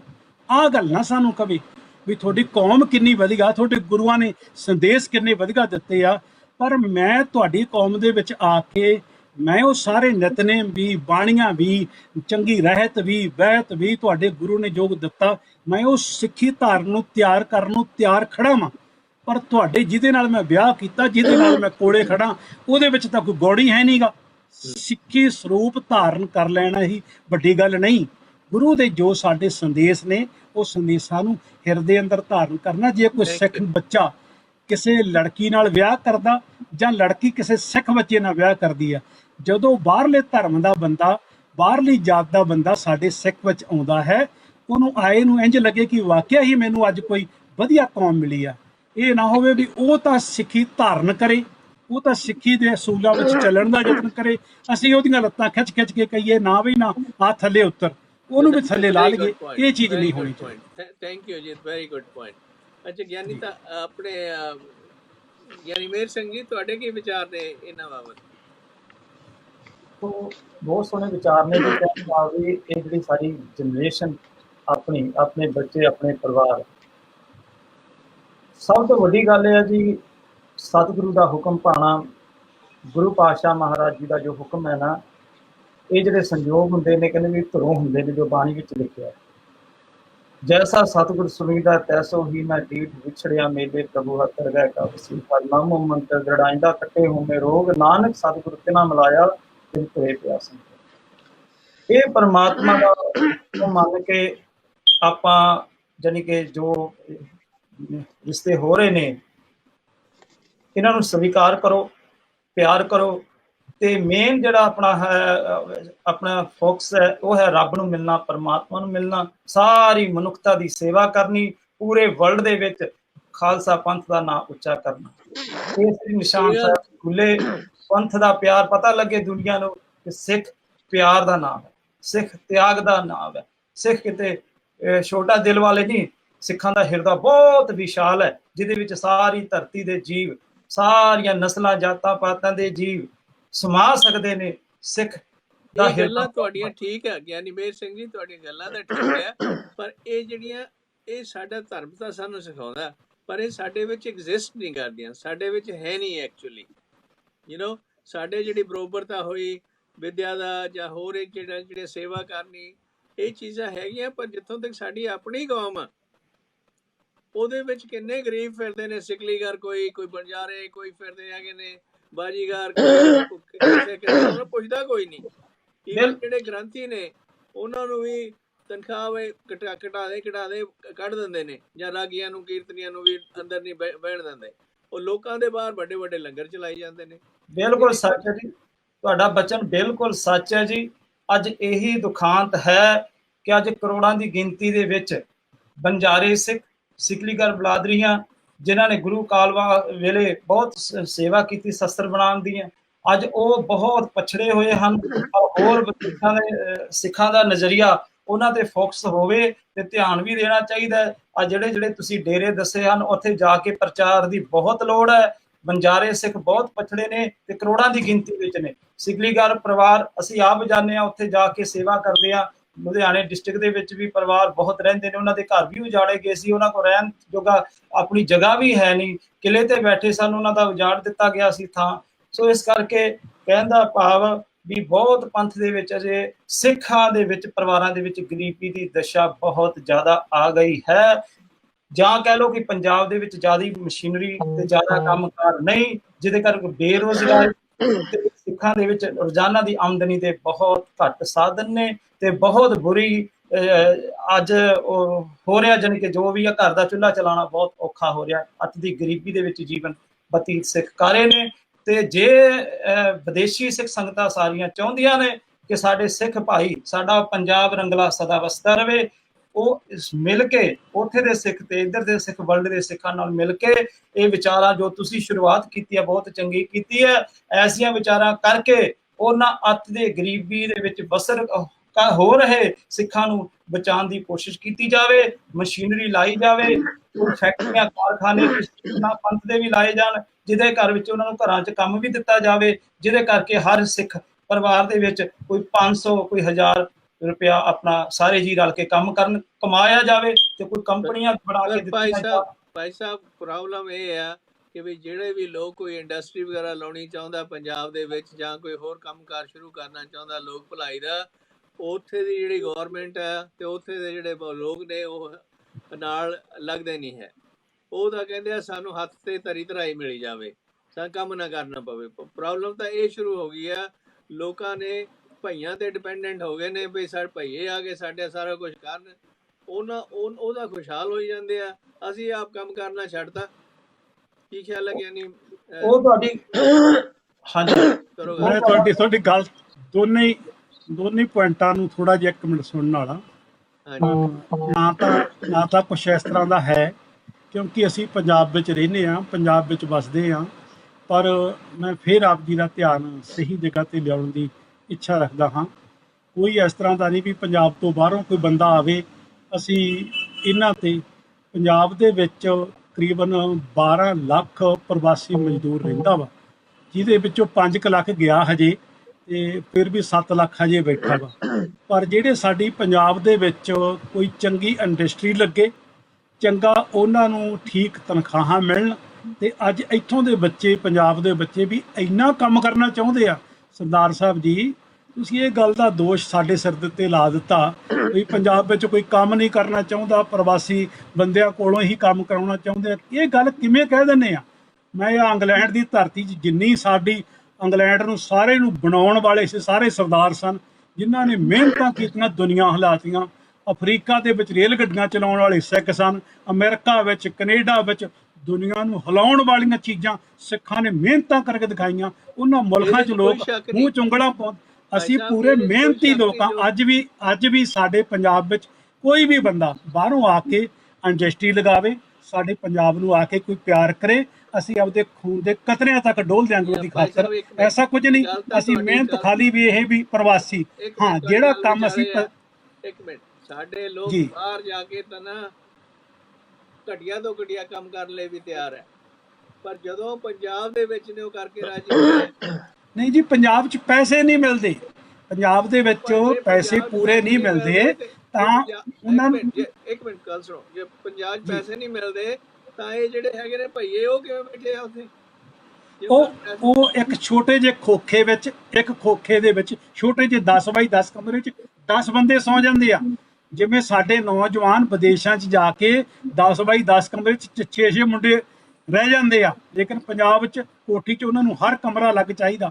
ਜਿਸ ਜਗ੍ਹਾ ਤੇ ਕੋਈ ਰਹਿੰਦਾ ਹੁੰਦਾ ਉਹ ਦੂਸਰੀ ਕੰਟਰੀ ਵਿੱਚ ਜਾ ਕੇ ਤਾਂ ਟਾਇਲਟ ਵੀ ਸਾਫ਼ ਕਰ ਲੈਂਦਾ, ਪਰ Right. ਆਪਣੀ ਕੰਟਰੀ ਦੇ ਵਿੱਚ ਉਹ 500-700 ਰੁਪਏ ਨਾਲ ਗੁਜ਼ਾਰਾ ਨਹੀਂ ਕਰੂਗਾ, ਉਹ ਨਹੀਂ ਇਸ ਤਰ੍ਹਾਂ ਰਹੂਗਾ। ਸਰਦਾਰਾਂ ਨੇ ਸਰਦਾਰਾਂ ਵਾਂਗੂ ਹੀ ਰਹਿਣਾ ਜਿੱਥੇ ਵੀ ਰਹਿਣਾ। ਵਿਦੇਸ਼ਾਂ ਵਿੱਚ ਤਾਂ ਉਹ ਕਹਿੰਦਾ ਮੈਨੂੰ ਕਿਹੜਾ ਇੱਥੇ ਕੋਈ ਵੇਖਦਾ, ਜੇ ਟਾਇਲਟ ਸਾਫ਼ ਕਰਨੇ ਪੈਗੇ ਤਾਂ ਵੀ ਮੈਂ ਕਰਾਂਗਾ। ਪਰ ਹਿੰਦੁਸਤਾਨ ਦੇ ਵਿੱਚ ਉਹਨਾਂ ਨੂੰ ਜਿਨ੍ਹਾਂ ਦੀਆਂ ਉਹਨਾਂ ਨੇ ਪੜ੍ਹਾਈਆਂ ਕੀਤੀਆਂ ਨੇ BA ਡਬਲ MA, ਹੁਣ ਉਹ ਇਹਨਾਂ ਨੇ ਲੇਬਰ ਦੇ ਨਾਲ ਥੋੜ੍ਹਾ ਕੰਮ ਕਰਨਗੇ। ਲੇਬਰ ਦਾ ਕੰਮ ਅਲੱਗ ਹੈ, ਉਹ ਅਸੀਂ ਉਹਨਾਂ ਕੋਲੋਂ ਹੀ ਕੰਮ ਲਈਏ। ਉਦੋਂ ਉੱਪਰਲੇ ਬਹੁਤ ਸਾਰੇ ਕੰਮ ਨੇ, ਮੈਨੇਜਮੈਂਟਾਂ ਦੇ ਕੰਮ ਨੇ, ਦੇਸ਼ ਨੂੰ ਸਵਾਰਨ ਦੇ ਕੰਮ ਨੇ। ਸਾਡੇ ਬਹੁਤ ਵੱਡਾ ਕਾਰੋਬਾਰ ਇੱਥੇ ਪੰਜਾਬ ਦੇ ਵਿੱਚ ਹੁਣ ਇਸ ਮੌਕੇ ਸਾਈਕਲ ਦੀ ਇੰਡਸਟਰੀ ਸਾਰੀ ਥੱਲੇ ਨੂੰ ਬਹਿੰਦੀ ਤੁਰੀ ਜਾ ਰਹੀ ਹੈ। ਤੇ ਸਾਡੇ ਇੱਥੇ ਵੀ ਮੁੰਡਿਆਂ ਨੂੰ ਜੇ ਠੀਕ ਤਰੀਕੇ ਨਾਲ ਪੈਕੇਜ ਦਿੱਤੇ ਜਾਣ, ਉਹ ਇੱਥੇ ਵੀ ਨੌਜਵਾਨ ਬੱਚੇ ਆਪਣਾ ਖੂਨ ਪਸੀਨਾ ਇੱਕ ਕਰਕੇ ਉਹ ਹਰ ਕੰਪਨੀ ਨੂੰ ਚੜ੍ਹਦੀ ਕਲਾ ਚਲੇ ਜਾ ਸਕਦੀ ਆ। ਕੋਈ ਚੰਗੀ ਇੰਡਸਟਰੀ ਲੱਗੇ ਬਾਹਰਲੇ ਦੇਸ਼ਾਂ 'ਚ। ਪਰ ਅੱਜ ਤੁਸੀਂ ਇੱਥੇ ਐਲਾਨ ਕਰਦੇ ਹੋ ਵੀ ਇੱਥੇ ਗੁਰਦੁਆਰਾ ਬਣਾਉਣਾ ਵਾ ਫਲਾਣੇ ਜਗ੍ਹਾ ਤੇ ਪਿੰਡ ਦੇ ਵਿੱਚ, ਤੇ ਉਹ 12 ਮੰਜ਼ਿਲਾ ਬਣਾਉਣਾ ਵਾ। ਹਰ ਇੱਕ ਬੰਦਾ ਕਹੂਗਾ ਟਰੱਕ ਸਰੀਏ ਦਾ ਮੇਰੇ ਵੱਲੋਂ, ਕੋਈ ਕਹੂਗਾ ਮੇਰੇ ਵੱਲੋਂ ਸੀਮੈਂਟ ਦਾ। ਅੱਜ ਉਹਨਾਂ ਨੂੰ ਕਹੀਏ ਵੀ ਇੱਕ ਇੰਡਸਟਰੀ ਲਾਉਣੀ ਹੈ ਜਿਹਦੇ ਵਿੱਚ ਅਸੀਂ ਆਹ ਪਾਰਟ ਬਣਾਉਣਾ ਵਾ, ਇਹ ਪਾਰਟ ਬਣਾ ਕੇ ਅਸੀਂ ਦੁਨੀਆ ਨੂੰ ਦੇਵਾਂਗੇ, ਅਸੀਂ ਬ੍ਰੈਡ ਬਣਾ ਕੇ ਦੁਨੀਆ ਨੂੰ ਦੇਵਾਂਗੇ। ਉਹਦੇ ਵਿੱਚ ਇੰਡਸਟਰੀ ਏਡੀ ਵੱਡੀ ਚਲਾਉਣੀ ਆ, ਪੜ੍ਹੇ ਲਿਖੇ ਬੱਚਿਆਂ ਦੀ ਲੋੜ ਆ। ਦੇਖੋ ਤਾਂ ਅਸੀਂ ਕਿੰਨੇ ਲੋਕ, ਜਿਹੜੇ ਲੋਕ ਕੈਨੇਡਾ, ਇੰਗਲੈਂਡ, ਅਮਰੀਕਾ ਨੂੰ ਬੱਚੇ ਕਿੰਨੇ ਤੁਰੇ ਜਾ ਰਹੇ ਆ। ਸਰਦਾਰ ਧਰਮ ਸਿੰਘ ਜੀ ਆਸਟ੍ਰੇਲੀਆ 'ਚ ਬੈਠੇ ਨੇ, ਇਹਨਾਂ ਨੂੰ ਪਤਾ ਹੈ ਵੀ ਉਸ ਮੁਲਕ ਦੇ ਵਿੱਚ ਹਰ ਸਾਲ ਕਿੰਨੇ ਹਜ਼ਾਰ ਬੱਚਾ ਤੁਰਿਆ ਜਾ ਰਿਹਾ ਵਾ।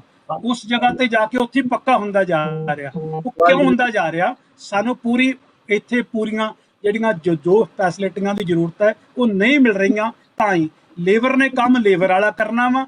ਜਿਹੜੇ ਪੜ੍ਹੇ ਲਿਖੇ ਬੱਚੇ ਨੇ ਉਹਨਾਂ ਨੇ ਲੇਬਰ ਵਾਲਾ ਕੰਮ ਨਹੀਂ ਕਰਨਾ। ਲੇਬਰ ਕੋਲੋਂ ਲੇਬਰ ਵਾਲਾ ਕੰਮ ਲਓ, ਉੱਪਰਲੇ ਕੰਮ ਸਾਨੂੰ ਦੇਵੋ। Thank you. ਹਾਂਜੀ, ਤੁਸੀਂ ਕੀ ਕਹਿਣਾ ਚਾਹੁੰਦੇ ਆ ਗਿਆਨੀ ਮੇਹਰ ਸਿੰਘ? ਵਾਹਿਗੁਰੂ ਜੀ, ਅਸੀਂ ਬੇਨਤੀ ਬਸ ਕਰਨਾ ਚਾਹੁੰਦੇ ਹਾਂ ਵੀ ਸਾਰੀਆਂ ਸੰਗਤਾਂ ਨੂੰ ਜੋ ਵੀ ਸੁਣ ਰਹੀਆਂ ਨੇ, ਤੇ ਵੱਧ ਤੋਂ ਵੱਧ ਆਪਣੇ ਪੰਜਾਬ ਦੇ ਜਿੰਨੇ ਕਾਲਜ ਨੇ, ਸਕੂਲ ਨੇ, ਸਭਨਾਂ ਦੇ ਵਿੱਚ ਕੋਈ ਐਸੇ ਨਵੇਂ ਪ੍ਰਦੇਸ਼ਾਂ ਦੇ ਵਿੱਚੋਂ ਜਿਹੜੇ ਪ੍ਰੋਗਰਾਮ ਨੇ ਉਹ ਬਣਾ ਕੇ ਭੇਜਣੇ ਚਾਹੀਦੇ ਨੇ। ਤੇ ਨਾਲੇ ਦੱਸਣਾ ਚਾਹੀਦਾ ਸਿੱਖਿਆ ਮੰਤਰੀ ਨੂੰ ਕਿ ਆਉਣ ਵਾਲੇ ਸਮੇਂ 'ਚ ਐਸੀ ਸਿੱਖਿਆ ਦਿਓ ਜਿਹਦੇ ਨਾਲ ਬੱਚਾ ਪੜ੍ਹਨ ਤੋਂ ਬਾਅਦ ਕੋਈ ਨਾ ਕੋਈ ਕਾਰਖਾਨਾ ਲਾ ਸਕੇ, ਕੋਈ ਫੈਕਟਰੀ ਲਾ ਸਕੇ, ਕੋਈ ਹੋਰ ਟੈਕਨੋਲੋਜੀ ਸਿੱਖ ਸਕੇ, ਜਿਹਦੇ ਨਾਲ ਸਾਨੂੰ ਜੇ ਕੋਈ ਕਾਪੀ ਕਰਨੀ ਪਵੇ, ਇਜ਼ਰਾਈਲ ਦੀ ਕਾਪੀ ਕਰੀਏ, ਕਹਿਣ ਦਾ ਭਾਵ ਵੀ ਤਰੱਕੀ ਪੂਰਾ ਪੰਜਾਬ ਆਪਣਾ ਯੋਗਦਾਨ ਪਾਵੇ, ਪੂਰਾ ਹਿੰਦੁਸਤਾਨ ਹੀ ਯੋਗਦਾਨ ਪਾਵੇ। ਅਸੀਂ ਤਾਂ ਕਹਿੰਦੇ ਹਾਂ ਸਾਰਾ ਦੇਸ਼ ਸਾਡਾ, ਸਾਰਾ ਮੁਲਕ ਸਾਡਾ ਹੈ। ਅਸੀਂ ਪੰਜਾਬ ਤੋਂ ਸ਼ੁਰੂ ਕਰਕੇ ਪੂਰੇ ਹਿੰਦੁਸਤਾਨ ਦੇ ਕੋਨਿਆਂ ਤੱਕ ਵੀ ਜੇ ਕਿਤੇ ਚਲਾ ਜਾਵੇ ਬਿਜ਼ਨਸ ਵਪਾਰ ਤੇ ਕੋਈ ਵੱਡੀ ਗੱਲ ਨਹੀਂ ਹੈ, ਕਿਉਂਕਿ ਸਾਰਾ ਦੇਸ਼ ਸਾਡਾ, ਸਾਰਾ ਹੈ, ਵਰਲਡ ਸਾਡਾ ਹੀ ਹੈ। ਤੇ ਅਸੀਂ ਕੋਸ਼ਿਸ਼ ਕਰੀਏ ਕਿ ਪੰਜਾਬ ਦੀ ਧਰਤੀ ਤੋਂ ਇਹ ਜਿੱਦਾਂ ਕੇਸਰੀ ਨਿਸ਼ਾਨ ਸਾਹਿਬ ਝੂਲਦਾ ਸਾਰੇ ਵਿਸ਼ਵ ਦੇ ਵਿੱਚ ਝੂਲ ਗਿਆ, ਅੱਜ ਏਦਾਂ ਹੀ ਇੱਕ ਕ੍ਰਾਂਤੀ ਚੱਲੇ, ਉਦਯੋਗਿਕ ਕ੍ਰਾਂਤੀ ਚੱਲੇ, ਜਿਹਦੇ ਨਾਲ ਸਾਰੇ ਨੌਜਵਾਨ ਵੀ ਜਿਹੜੇ ਨੇ ਆਪਣੇ ਪੜ੍ਹਾਈ ਤੋਂ ਬਾਅਦ ਵੀ ਕੰਮ ਕਰ ਸਕਣ। 2-2 ਘੰਟੇ, ਕੋਈ 5 ਘੰਟੇ, ਕੋਈ 10 ਘੰਟੇ, ਉਹਨਾਂ ਨੂੰ ਉਹ 1000 ਰੁਪਇਆ 2000 ਉਹਨਾਂ ਨੂੰ ਉੱਥੇ ਵੀ ਮਿਲੇ। ਘਰ ਦੇ ਵਿੱਚ ਜੋ ਬੀਬੀਆਂ ਬੈਠੀਆਂ ਨੇ, ਬੱਚੇ ਵੀ ਨੇ, ਉਹ ਵੀ ਕੰਮ ਕਰ ਸਕਣ ਤੇ ਕਰਨ। ਤੇ ਐਸੀਆਂ ਕਾਰਖਾਨੇ, ਐਸੇ ਸੋਹਣੇ ਤਕਨੀਕਾਂ ਦੇ ਉੱਥੇ ਰੋਜ਼ਗਾਰ ਵਧੇ, ਪਰਿਵਾਰਾਂ ਦੇ ਵਿੱਚ ਆਮਦਨੀ ਵਧੇ, ਸਾਡਾ ਦੇਸ਼ ਖੁਸ਼ਹਾਲ ਹੋਵੇ ਤੇ ਆਉਣ ਵਾਲੀਆਂ ਨਸਲਾਂ ਨੂੰ ਵਿਦੇਸ਼ਾਂ ਦੇ ਵਿੱਚ ਆ ਕੇ ਏਦਾਂ ਪਰੇਸ਼ਾਨ ਨਾ ਹੋਣਾ ਪਵੇ। ਦੇਖੋ, ਜਿੰਨੇ ਵੀ ਗੱਲ ਤਾਂ ਤੁਹਾਡੀ ਠੀਕ ਹੈ ਆਈਡੀਅਲ ਪੁਆਇੰਟ ਆਫ ਵਿਊ ਤੋਂ, ਪਰ ਗੱਲ ਇਹ ਹੁੰਦੀ ਹੈ ਜਿੱਥੇ ਕਿਤੇ ਵੀ ਕੋਈ ਚੀਜ਼ ਜਾਂਦੀ ਹੈ, ਜਿਹੜੇ ਉੱਤੇ ਬੈਠੇ ਹੁੰਦੇ ਆ ਲੋਕ, ਉਹ ਛਕ ਲੈਂਦੇ ਨੇ, ਚਾਹੇ ਪੈਸਾ ਜਾਂ ਕੋਈ ਹੋਰ ਚੀਜ਼ ਹੈ, ਗਰੀਬ ਕੋਲੇ ਪਹੁੰਚਦੀ ਹੋਈ ਨਹੀਂ ਹੈ। ਕਿਉਂਕਿ ਕੋਈ ਸਿਲਸਿਲਾ ਹੀ ਇਸ ਤਰ੍ਹਾਂ ਦਾ ਐਸਟੈਬਲਿਸ਼ ਹੋਇਆ ਜਿਵੇਂ ਹੁਣ SGPC ਕੋਲੇ ਪੈਸੇ ਘੱਟ ਨੇ, ਜਾਂ ਜਿਹੜੇ ਹੋਰ ਬਾਹਰੋਂ ਵੀ ਲੋਕ ਜਿਹੜੇ ਪੈਸੇ ਦਿੰਦੇ ਨੇ, ਉਹ ਇਹ ਨਹੀਂ ਕਿ ਵੀ ਉਹ ਦੇਣਾ ਨਹੀਂ ਚਾਹੁੰਦੇ, ਪਰ ਉਹ ਪਹੁੰਚਦੇ ਹੀ ਨਹੀਂ ਗਰੀਬ ਦੇ ਕੋਲੇ।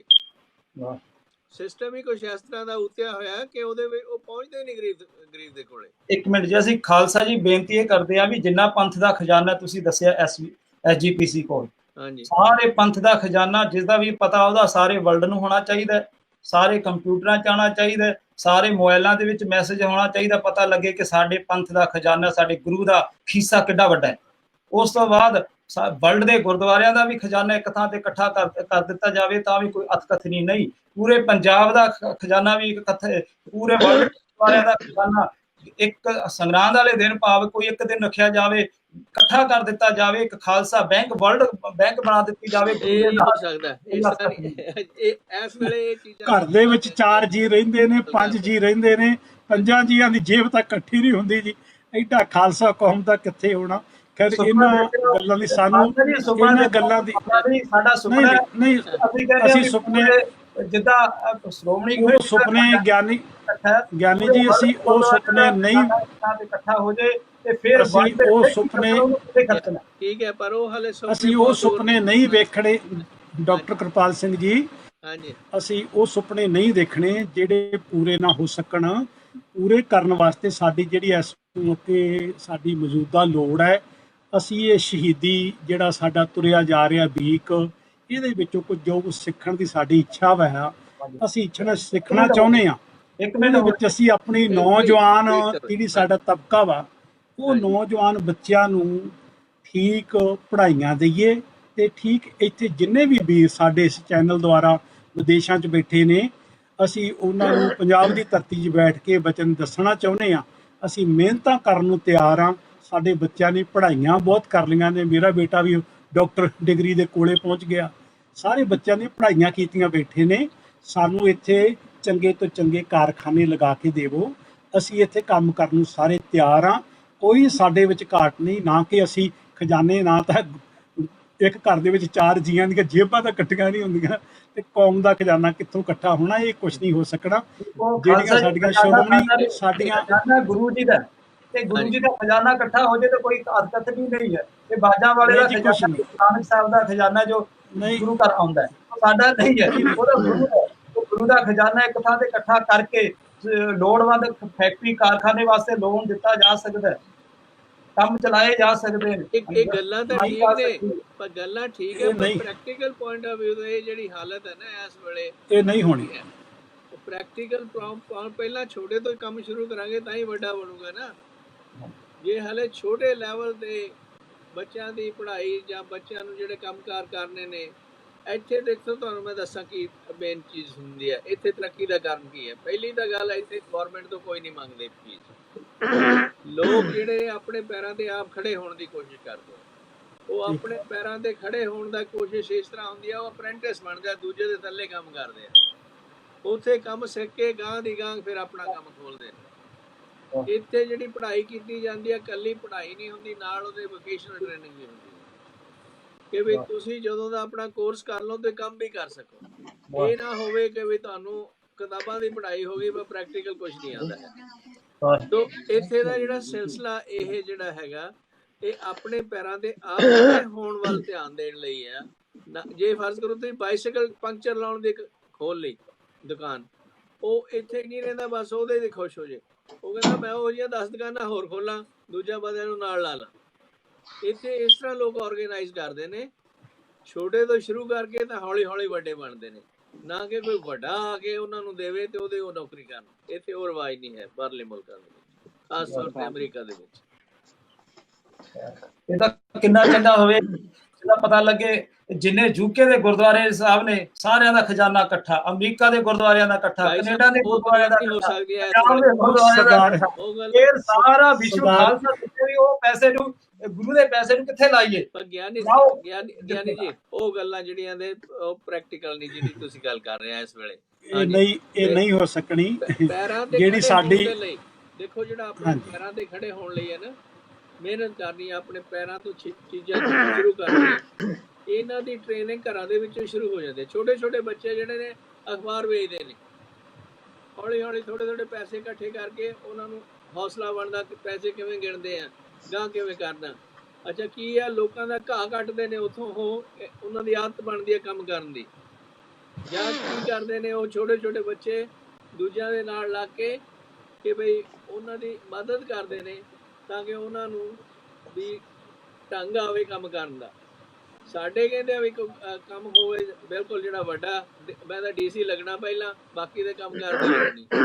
ਇੱਥੇ ਨਹੀਂ ਹੈ ਹਿਸਾਬ, ਇੱਥੇ ਹੈ ਥੱਲੇ ਤੋਂ ਤੁਸੀਂ ਚੱਲ ਕੇ DC ਬਣੋਗੇ, ਨਾ ਕਿ ਪਹਿਲਾਂ DC ਲੱਗੋਗੇ ਤੇ ਫਿਰ ਕੰਮ ਕਰੋਗੇ। ਇਹ ਬਿਲਕੁਲ ਉਲਟ ਕੰਮ ਹੈ ਇੱਥੇ ਚੱਲਦਾ।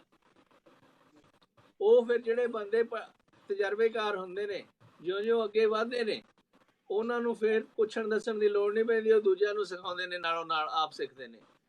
ਸਾਡਾ ਇਹ ਆ, ਅਸੀਂ ਆਦਤ ਬਣੀ ਹੋਈ ਆ ਬਾਬਾ ਟਲ ਪੱਕੀਆਂ ਪਕਾਈਆਂ ਗੱਲ, ਆਪ ਨਾ ਡਕਾ ਦੂਰਾ ਕਰਨਾ ਪਵੇ। ਇਹ ਆਦਤ ਤੋਂ ਸਾਨੂੰ ਨਿਕਲਣ ਦੀ ਲੋੜ ਹੈ। ਤੇ ਜੇ ਮਹਾਰਾਜ ਨੇ ਕਰਤਾਰਪੁਰ ਦਾ ਐਕਸਪੈਰੀਮੈਂਟ ਸ਼ੁਰੂ ਕੀਤਾ ਸੀ, ਉੱਥੇ ਇਕੱਲਾ ਨਾਮ ਜਪਣਾ ਨਹੀਂ ਸੀ, ਨਾਲ ਕਿਰਤ ਕਰਨਾ ਤੇ ਵੰਡ ਛਕਣਾ ਵੀ ਸੀਗਾ। ਤੇ ਸਾਡਾ ਜਿਹੜਾ ਇਹ ਛੋਟੇ ਲੈਵਲ ਦੀ ਕਿਰਤ ਤੋਂ ਹੀ ਛੋਟੇ ਛੋਟੇ ਕੰਮ ਕਰਨ ਤੋਂ ਹੀ ਵੱਡੇ ਕੰਮ ਕਰਾਂਗੇ। ਸਿੱਧਾ ਚੀਫ ਇੰਜੀਨੀਅਰ ਨਹੀਂ ਬਣਿਆ ਜਾਂਦਾ, ਪਹਿਲਾਂ ਤੁਹਾਨੂੰ ਛੋਟੇ ਲੈਵਲ ਦਾ ਕੰਮ ਕਰਨਾ ਸਿੱਖਣਾ ਪੈਂਦਾ ਉਸ ਨੂੰ। ਇਸ ਤੋਂ ਅਸੀਂ ਨਫ਼ਰਤ ਕਰਦੇ ਹਾਂ। ਕੀ ਖਿਆਲ ਹੈ ਤੁਹਾਡਾ? ਹਾਂਜੀ ਪਿਆਰੇ ਜੀ ਧਰਮ ਸਿੰਘ ਜੀ ਅੱਜ ਸਾਡੇ ਵਿਚਾਰਾਂ 'ਚ ਜੁੜ ਨਹੀਂ ਰਹੇ ਸਾਡੇ ਨਾਲ। ਦਰਸ਼ਨ ਮੇਲੇ ਤਾਂ ਹੋਈ ਜਾ ਰਹੇ ਨੇ ਆਸਟ੍ਰੇਲੀਆ ਦੀ ਧਰਤੀ। ਮੈਨੂੰ ਕੱਲ ਠੰਡ ਲੱਗਦੀ ਹੈ, ਕੁਝ ਸਾਨੂੰ ਮੱਤ ਦੇ ਦਿਓ, ਕਰ ਦਿਓ ਕਿਰਪਾ ਕੋਈ ਵੀ। ਸੁਣਿਆ ਸਿੱਧ ਪੀਰ ਸੁਰਨਾਥ। ਮੈਂ ਦੇਖੇ ਨਹੀਂ ਗਿਆਨੀ ਜੀ ਅੱਜ। ਹਾਂਜੀ ਗਿਆਨੀ ਜੀ ਨੂੰ ਤੁਸੀਂ ਬਾਰੀ ਨਹੀਂ ਦੇ ਰਹੇ, ਗਿਆਨੀ ਜੀ ਨੇ ਸਾਡੇ ਨਾਲ ਗੁੱਸੇ ਹੋ ਜਾਣਾ ਵੀ ਇਹਨਾਂ ਨੇ ਕੱਲ ਬਹੁਤ ਸੋਹਣੀਆਂ ਵਿਚਾਰਾਂ ਮੈਨੂੰ ਸੁਣਾਈਆਂ ਸੀ ਇਹਨਾਂ ਨੇ ਵੀ ਅਸੀਂ ਇਸ ਸਾਕੇ ਚੋਂ ਕੀ ਕੀ ਸਿੱਖਣਾ, ਕੀ ਕੀ ਸਾਨੂੰ ਲੋੜ ਹੈ। ਅੱਜ ਪਤਾ ਨਹੀਂ ਕੀ ਗੱਲ ਆ ਵੀ ਵਿਚਾਰ ਦੇ ਨਹੀਂ ਰਹੇ। ਥੋੜੀ ਜਿਹੀ ਕਰੋ ਕਿਰਪਾ ਗਿਆਨੀ ਜੀ, ਦੱਸੋ ਵੀ ਆਪਾਂ ਇਸ ਜਿਹੜਾ ਸਾਕਾ ਹੋਇਆ ਜਿਹਦੇ 'ਚ ਵੱਡੀਆਂ ਸ਼ਹੀਦੀਆਂ ਦਿੱਤੀਆਂ, ਐਡਾ ਕੌਮ ਦਾ ਨੁਕਸਾਨ ਹੋਇਆ, ਉਹਦੇ 'ਚ ਹੁਣ ਸਾਨੂੰ ਕੀ ਅਸੀਂ ਸੇਧ ਲਈਏ, ਕੀ ਸਿੱਖਿਆ ਲਈਏ, ਅੱਜ ਅਸੀਂ ਕਿਸ ਰੂਪ 'ਚ ਤੁਰੀਏ ਜਿਹਦੇ ਨਾਲ ਸਾਡੀ ਆਉਣ ਵਾਲੇ ਕੌਮ ਦੀ ਨੁਹਾਰ ਠੀਕ ਹੋ ਸਕੇ, ਵਧੀਆ ਹੋ ਸਕੇ, ਜਿਹਦੇ ਵਿੱਚ ਅਸੀਂ ਆਪਣੇ ਬੱਚਿਆਂ ਨੂੰ ਚੰਗੀ ਸੇਧ ਦੇ ਸਕੀਏ। ਇਹਦੀ ਵਿਚਾਰ ਸਾਨੂੰ ਗਿਆਨੀ ਧਰਮ ਸਿੰਘ ਜੀ ਦੇਣਗੇ। ਹਾਂਜੀ ਮੈਂ ਆਪ ਸਾਰਿਆਂ ਦਾ ਬਹੁਤ ਧੰਨਵਾਦੀ ਹਾਂ ਤੇ ਫਤਿਹ ਸਾਰਿਆਂ ਨੂੰ। ਖਾਲਸਾ ਵਾਹਿਗੁਰੂ ਜੀ ਕੀ ਫਤਿਹ। ਵਾਹਿਗੁਰੂ ਖਾਲਸਾ ਵਾਹਿਗੁਰੂ ਜੀ ਕੀ ਫਤਿਹ। ਮੈਂ ਨਾਲ ਸ਼ਾਮਲ ਹੀ ਸੀਗਾ। ਗਿਆਨੀ ਜੀ ਕਿਉਂ ਨਹੀਂ ਆ ਰਹੇ? ਮੈਂ ਉਹਨਾਂ ਨੂੰ ਨੋਟ ਵੀ ਭੇਜਿਆ ਵੀ ਪਲੀਜ਼ ਜੁਆਇਨ। ਗਿਆਨੀ ਜੀ ਮੈਂ ਲਾਈਵ ਹਾਂ। ਜੁਆਇੰਟ ਹੈ ਜੀ ਬਹੁਤ ਦੇਰ ਤੋਂ ਲੈ ਕੇ। ਹੈ ਜੀ ਜੁਆਇਨ ਨੇ ਉਹ? ਹਾਂ ਮੇਰੇ ਤੋਂ ਪਹਿਲੋਂ ਦੇ ਜੁੜੇ ਹੋਏ ਜੀ। ਪਰ ਉਹਨਾਂ ਦੀ ਫੋਟੋ ਤਾਂ ਆਈ ਨਹੀਂ ਕੋਈ ਨਾ, ਉਹਨਾਂ ਦੀ ਆਵਾਜ਼ ਮੈਨੂੰ ਸੁਣੀ ਹੈ। ਤੁਸੀਂ ਅੱਖਾਂ ਬੰਦ ਕਰਕੇ ਦੇਖੋ, ਤੁਹਾਡੇ ਅੰਦਰ ਬੈਠੇ ਨੇ, ਦੇਖੋ ਧਿਆਨ ਨਾਲ। ਗਿਆਨੀ ਧਰਮ ਸਿੰਘ ਜੀ, ਧਰਮ ਤੋਂ ਬਿਨਾਂ ਤਾਂ ਸਾਡਾ ਗੁਜ਼ਾਰਾ ਹੀ ਹੈ ਨਹੀਂਗਾ। ਪਹਿਲਾਂ ਧਰਮ ਧਾਰਨ ਕਰਨਾ, ਫੇਰ ਹੀ ਅੱਗੇ ਤੁਰਨਾ ਵਾ। ਧਰਮ ਦੇ ਨਾਲ ਹੀ ਅੱਗੇ ਤੁਰਨਾ ਜੀ। ਹਾਂਜੀ ਗਿਆਨੀ ਧਰਮ ਸਿੰਘ ਜੀ ਕਰੋ ਕਿਰਪਾ, ਦੱਸੋ ਥੋੜੀ ਜੀ ਕਰੋ। ਵਾਹਿਗੁਰੂ ਜੀ ਕਾ ਖਾਲਸਾ ਵਾਹਿਗੁਰੂ ਜੀ ਕੀ ਫਤਿਹ। ਵਾਹਿਗੁਰੂ ਜੀ ਕੀ ਫਤਿਹ ਜੀ। ਡਾਕਟਰ ਸਾਹਿਬ ਆ ਰਹੀ ਹੋ ਅੱਜ? somehow it's not coming here. ਚਲੋ ਅੱਛਾ ਆਪਾਂ ਫਿਰ ਪ੍ਰੋਗਰਾਮ ਬਸ ਆਪਣਾ ਹੁਣ ਟਾਈਮ ਵੀ ਪੂਰਾ ਹੋਣ ਵਾਲਾ, ਜੇ ਨਹੀਂ ਆ ਸਕੇ ਤਾਂ that's too bad। ਪਰ ਹੁਣ last word let's have from you ਆਪਣੇ ਗਿਆਨੀ ਬੇਅੰਤ ਸਿੰਘ ਜੀ। ਕੀ ਤੁਸੀਂ ਸੰਖੇਪ ਤੌਰ ਤੇ ਕੌਮ ਨੂੰ ਕੀ ਸੁਨੇਹਾ ਦੇਣਾ ਚਾਹੁੰਦੇ ਆ ਕਿ ਵੀ ਅਸੀਂ ਆਪਣੇ ਆਪ ਪੈਰਾਂ ਤੇ ਕਿਵੇਂ ਖੜੇ ਹੋਈਏ, ਦੂਜਿਆਂ ਦੇ ਨਾਲ ਡਿਪੈਂਡ ਕਰਦੇ ਰਹੀਏ? ਅੱਜ ਦਾ ਸਾਡਾ ਜਿਹੜਾ ਸਮਾਂ ਤੁਰਿਆ ਜਾ ਰਿਹਾ ਹੈ, ਅਸੀਂ ਇਸ ਘੱਲੂਘਾਰਾ ਦਿਵਸ ਔਰ ਜੂਨ 84 ਦੇ ਇਹ ਤੋਂ ਸਿੱਖਿਆ ਜਿਹੜੀ ਲੈਣ ਦੀ ਇੱਛਾ ਰੱਖਦੇ ਹਾਂ। ਉਹ ਸਾਰੀ ਸਿੱਖਿਆ ਸਾਡੀ ਇਹ ਹੈ, ਕੌਮ ਨੂੰ ਇੱਕ ਨਵੀਂ ਸੇਧ ਮਿਲੇ, ਕੌਮ ਇੱਕ ਨਵੇਂ ਰੂਪ ਵਿੱਚ ਆਵੇ। ਸਿੱਖ ਨੇ ਪੂਰੀ ਦੁਨੀਆ 'ਚ, ਪੂਰੇ ਵਰਲਡ ਦੇ ਵਿੱਚ ਇੱਕ ਨਵਾਂ ਅਕੀਦਾ ਪੇਸ਼ ਕਰਨਾ ਹੈ, ਨਵੀਂ ਸੋਚ ਪੇਸ਼ ਕਰਨੀ ਹੈ ਤੇ ਬੱਚਿਆਂ ਨੂੰ ਵੱਧ ਤੋਂ ਵੱਧ ਪੜ੍ਹਾਇਆ ਜਾਵੇ, ਉਹਨਾਂ ਦੇ ਹੱਥਾਂ ਦੇ ਵਿੱਚ ਚੰਗਾ ਹੁਨਰ ਦਿੱਤਾ ਜਾਵੇ। ਸਾਡੇ ਬੱਚੇ ਵੀ ਛੋਟੀਆਂ ਉਮਰਾਂ ਤੋਂ, ਜੇ ਮੈਂ ਜ਼ਿਮੀਂਦਾਰ ਜੱਟਾਂ ਦੇ ਘਰ ਦਾ ਮੇਰਾ ਜਨਮ ਆ, ਅਸੀਂ ਵੀ ਬੱਚਿਆਂ ਨੂੰ ਜਿੱਥੇ ਪੜ੍ਹਾਉਂਦੇ ਆ ਉੱਥੇ ਖੇਤੀਬਾੜੀਆਂ ਕਰਨੀਆਂ ਵੀ ਸਿਖਾਉਂਦੇ ਆ। ਜਿਵੇਂ ਵਿਦੇਸ਼ਾਂ ਦੇ ਵਿੱਚ ਸਾਰਾ ਕੁਝ ਸਿਖਾਇਆ ਜਾਂਦਾ, ਸਾਡੇ ਵੀ ਮੁਲਕ ਦੇ ਵਿੱਚ ਸਾਰਾ ਕੁਝ ਇਵੇਂ ਜਿਕਣ ਅਸੀਂ ਵੀ ਬੱਚੇ ਛੋਟੀਆਂ ਹੁੰਦਿਆਂ ਤੋਂ ਹੀ ਖੇਤੀਬਾੜੀ, ਕਿਰਤ, ਕੜੀਆਂ ਸਾਰਾ ਕੁਝ। ਮੈਂ ਤਕਰੀਬਨ 7-8 ਸਾਲ ਦਾ ਉਮਰ ਵਿੱਚ ਹੀ ਟਰੈਕਟਰ ਦੇ ਉੱਪਰ ਬੈਠ ਗਿਆ ਸੀ। ਸਾਨੂੰ ਵੀ ਬੱਚਿਆਂ ਨੂੰ ਸਾਰਾ ਕੁਝ ਇੰਡੀਆ ਦੇ ਵਿੱਚ ਵੀ ਉਵੇਂ ਜਿਕਣ ਹੀ ਬੱਚਿਆਂ ਨੂੰ ਟ੍ਰੇਨਡ ਕੀਤਾ ਜਾਂਦਾ। ਪਰ ਅਸੀਂ ਥੋੜ੍ਹਾ ਜਿਹਾ ਇਸ ਗੱਲ ਵੱਲ ਧਿਆਨ ਦਈਏ। ਸਾਡੀ ਕੌਮ ਦਾ ਅੱਜ ਜਿਹੜਾ ਸਰਮਾਇਆ ਵਾ, ਜਿਹੜੀ ਸਾਡੀ ਕੌਮ ਦਾ ਪੈਸਾ ਵਾ, ਉਹ ਅਸੀਂ ਦੂਸਰਿਆਂ ਪਾਸਿਆਂ ਨੂੰ ਜ਼ਿਆਦਾ ਖਰਚ ਕਰਕੇ ਕੌਮ ਦੀ ਜਿਹੜੀ ਸਾਡੀ ਸਿਹਤ ਹੈ, ਸਾਡੇ ਬੱਚਿਆਂ ਨੂੰ ਅੱਗੇ ਲਿਆਉਣਾ, ਫੈਕਟਰੀਆਂ ਲਾਉਣੀਆਂ, ਚੰਗੇ ਤੋਂ ਚੰਗੇ MLA, MP, DIG, IG, police, ਉਹਦੇ ਵਿੱਚ ਸਾਰੇ ਵਿੱਚ ਅਸੀਂ ਹਾਜ਼ਰ ਹੋਈਏ ਤੇ ਚੰਗੇ ਚੰਗੇ ਅਹੁਦੇ ਹਾਸਲ ਕਰੀਏ। ਕੇਵਲ ਪੰਜਾਬ ਵਿੱਚ ਹੀ ਨਹੀਂ, ਪੰਜਾਬ ਤੋਂ ਬਾਹਰ ਵੀ। ਔਰ ਸ਼੍ਰੋਮਣੀ ਕਮੇਟੀ ਦੇ ਵੀ ਸਾਡੇ ਜੇ ਕੋਈ ਮੈਂਬਰ ਸਾਡੇ ਇਸ ਪ੍ਰੋਗਰਾਮ ਨੂੰ ਸੁਣ ਰਹੇ ਨੇ, ਉਹਨਾਂ ਨੂੰ ਵੀ ਬੇਨਤੀ ਹੈ, ਤੁਹਾਡਾ ਬਹੁਤ ਅੱਛਾ ਧੜਾ ਵਾ ਤੁਹਾਡੀ ਬਹੁਤ ਅੱਛੀ, ਤੁਸੀਂ ਕੌਮ ਨੂੰ ਸੇਧ ਦੇ ਸਕਦੇ ਹੋ। ਜੇ ਹਾਂਜੀ ਸਾਡੀ ਕੌਮ ਨੂੰ ਅੱਜ ਸੇਧ ਦੇਵੋ ਤੇ ਸਾਡੀ ਕੌਮ ਬਹੁਤ ਕੁਝ ਕਰਨ ਨੂੰ ਤਿਆਰ ਹੈ। ਕੇਵਲ ਸ਼ਹੀਦੀਆਂ ਹੀ ਨਹੀਂ ਦੇਣੀਆਂ ਜਾਣਦਾ ਕਿ ਸਾਡੀ ਕੌਮ ਕੇਵਲ ਲੜਨਾ ਹੀ ਨਹੀਂ ਜਾਣਦੀ, ਸਾਡੀ ਹਾਂਜੀ ਕੌਮ ਬਹੁਤ ਕੁਝ ਕਰਨਾ ਜਾਣਦੀ ਹੈ। ਸਾਡੇ ਅੰਦਰ ਬੜੇ ਜਜ਼ਬੇ ਪਏ ਨੇ। ਗਿਆਨੀ ਬੈਂਸ ਸਿੰਘ ਜੀ, ਥੈਂਕ ਯੂ। ਆਪ ਮੈਂ ਦੇਖ ਰਿਹਾ ਗਿਆਨੀ ਧਰਮ ਸਿੰਘ ਆਏ ਨੇ ਹੁਣ। ਗਿਆਨੀ ਜੀ, ਵਾਹਿਗੁਰੂ ਜੀ ਕਾ ਖਾਲਸਾ ਵਾਹਿਗੁਰੂ ਜੀ ਕੀ ਫਤਿਹ। ਖਾਲਸਾ ਵਾਹਿਗੁਰੂ ਜੀ ਕੀ ਫਤਿਹ। ਕਾਫੀ ਚਿਰ ਤੁਹਾਨੂੰ ਉਡੀਕਦੇ ਰਹੇ ਆ ਅਸੀਂ, ਪਤਾ ਨਹੀਂ ਕੀ ਗੱਲ ਆ ਨਹੀਂ ਸਕੇ ਤੁਸੀਂ। ਸਾਨੂੰ ਹੁਣ ਇਹ ਦੱਸੋ ਕਿ ਵੀ ਅਸੀਂ, ਸਾਡੀ ਡਿਸਕਸ਼ਨ ਚੱਲ ਰਹੀ ਆ ਵੀ ਘੱਲੂਘਾਰੇ ਤੋਂ ਅਸੀਂ ਕੀ ਸਬਕ ਸਿੱਖਿਆ। ਇਹਨਾਂ ਨੇ ਆਪਣੇ ਵਿਚਾਰ ਦੱਸੇ, ਗਿਆਨੀ ਬੇਅੰਤ ਸਿੰਘ ਉਹਨਾਂ ਨੇ, ਇੱਧਰ ਗਿਆਨੀ ਮੇਹਰ ਸਿੰਘ ਉਹਨਾਂ ਨੇ ਆਪਣੇ ਵਿਚਾਰ ਦੱਸੇ ਨੇ। ਇਹ ਕਹਿੰਦੇ ਨੇ ਕਿ ਸਾਨੂੰ ਆਪਣੀ ਕੌਮ ਦੇ ਵਿੱਦਿਆ ਫੈਲਾਉਣੀ ਚਾਹੀਦੀ ਹੈ ਤੇ ਨਾਲੇ ਉਹਨਾਂ ਨੂੰ ਤਿਆਰ ਕਰਨਾ ਚਾਹੀਦਾ ਹੈਗਾ ਕੰਮਕਾਰਾਂ ਦੇ ਲਈ। ਇਸ ਤਰੀਕੇ ਨਾਲ ਬਾਹਰਲੇ ਲੋਕ ਪੈਸੇ ਇਕੱਠੇ ਕਰਕੇ ਫੈਕਟਰੀਆਂ ਵਗੈਰਾ ਲਾਉਣ ਇੱਧਰਲੇ ਪਾਸੇ, ਤਾਂ ਕਿ ਲੋਕਾਂ ਨੂੰ ਰੁਜ਼ਗਾਰ ਮਿਲੇ। ਤੇ ਮੈਂ ਇਹ ਕਹਿ ਰਿਹਾ ਕਿ ਭਈ ਸਾਨੂੰ ਲੋੜ ਹੈਗੀ ਆ ਆਪਣੇ ਪੈਰਾਂ ਤੇ ਆਪ ਖੜੇ ਹੋਣ ਦੀ। ਗਵਰਨਮੈਂਟ ਤੇ ਜੇ ਅਸੀਂ ਡਿਪੈਂਡ ਕਰੀ ਜਾਵਾਂਗੇ ਨਾ, ਕੁਝ ਨਹੀਂ ਕਰ ਸਕਦੇ। ਜਦੋਂ ਸਾਨੂੰ ਦਾਨ ਵੀ ਕਿਸੇ ਨੂੰ ਦਿੰਦੇ ਆ, ਅਸੀਂ ਕਹਿੰਦੇ ਆ ਕਿ ਅਕਲੀ ਸਾਹਿਬ ਸੇਵੀਆ ਅਕਲੀ ਕੀਜੈ ਦਾਨ। ਇਹ ਨਹੀਂ ਜਿੱਥੇ ਮਰਜ਼ੀ ਦੇਈ ਜਾਓ ਪੈਸੇ, ਉਹ ਚਾਹੇ ਚੰਗੇ ਕੰਮ ਤੇ ਲੱਗਦੇ ਆ ਜਾਂ ਨਹੀਂ ਲੱਗਦੇ। ਤੁਸੀਂ ਹੁਣ ਆਪਣੇ ਵਿਚਾਰ ਦੱਸੋ। ਹਾਂਜੀ, ਵਾਹਿਗੁਰੂ ਜੀ ਕਾ ਖਾਲਸਾ ਵਾਹਿਗੁਰੂ ਜੀ ਕੀ ਫਤਿਹ। ਮੈਂ ਸਾਰਾ ਹੀ ਪ੍ਰੋਗਰਾਮ ਸੁਣਿਆ ਗਿਆਨੀ ਜੀ ਤੇ ਡਾਕਟਰ ਸਾਹਿਬ, ਪਰ ਮੈਨੂੰ ਪਤਾ ਨਹੀਂ ਵੀ ਤੁਹਾਡੇ ਕੋਲ ਕਿਉਂ ਨਹੀਂ ਸੀ। ਮੈਂ ਤੇ ਸਾਰਿਆਂ ਤੋਂ ਪਹਿਲੋਂ ਮੇਘਰਾਜ ਸਿੰਘ ਦੇ ਵੇਲੇ ਤੋਂ ਹੀ ਨਾਲ ਸੀਗਾ। ਚਲੋ ਕੋਈ ਗੱਲ ਨਹੀਂ। ਤੇ ਮੈਂ ਸੁਣ ਕੇ ਬੜਾ ਆਨੰਦ ਲਿਆ। ਜੋ ਵਿਚਾਰ ਸਾਰਿਆਂ ਕੀਤੇ ਬੜੇ ਵਧੀਆ ਕੀਤੇ ਨੇ। ਤੇ ਜਿਹੜਾ ਹੈਗਾ ਅੱਜ ਦਾ ਟੌਪਿਕ ਸੀਗਾ ਵੀ ਜਿਹੜਾ ਘੱਲੂਘਾਰਾ ਵਾਪਰਿਆ 1984 ਚ, ਉਹਦੇ ਤੋਂ ਸਾਨੂੰ ਕੀ ਸਬਕ ਲੈਣਾ ਚਾਹੀਦਾ। ਸਬਕ ਤੇ ਸਾਨੂੰ ਬੜੇ ਪੱਖਾਂ ਤੋਂ ਲੈਣੇ ਪੈਣੇ ਨੇ। ਉਹਨਾਂ ਦੇ ਵਿੱਚ ਪਹਿਲੀ ਗੱਲ ਤੇ ਸਭ ਤੋਂ ਵੱਧ ਜ਼ਰੂਰੀ ਆ ਕਿ ਕੌਮੀ ਏਕਤਾ। ਕੌਮੀ ਏਕਤਾ ਉਹਦਾ ਮਤਲਬ ਆ ਕੌਮੀ ਜਿਹੜੇ ਪ੍ਰੋਗਰਾਮ ਨੇ ਉਹਨਾਂ ਦੇ ਵਿੱਚ ਸਾਰਿਆਂ ਦੀ ਸਾਂਝ ਹੋਵੇ ਤੇ ਹਰ ਇੱਕ ਦਾ ਨਿੱਜੀ ਤੌਰ ਤੇ ਵੀ ਤੇ ਜਥੇਬੰਦਕ ਤੌਰ ਤੇ ਵੀ ਉਤਸ਼ਾਹ ਹੋਵੇ ਕਿ ਕੌਮ ਦੇ ਭਲੇ ਲਈ, ਚੜ੍ਹਦੀ ਕਲਾ ਵਾਸਤੇ ਕੁਝ ਕਰਨਾ ਆ। ਇਹਦੇ ਵਾਸਤੇ ਮੈਂ ਇਹ ਸਮਝਦਾ ਹਾਂ ਕਿ ਸਾਨੂੰ ਸਭ ਤੋਂ ਵੱਧ ਜਿਹੜੀ ਜ਼ਰੂਰਤ ਵਾ ਉਹ ਆ ਸਾਨੂੰ ਗੁਰਮਤ ਦੀ ਸਿੱਖਿਆ ਦੀ, ਜਿਹੜੀ ਕਿ ਸਾਨੂੰ ਪੁਰਾਣੇ ਇਤਿਹਾਸ ਤੋਂ ਪਤਾ ਲੱਗਦਾ।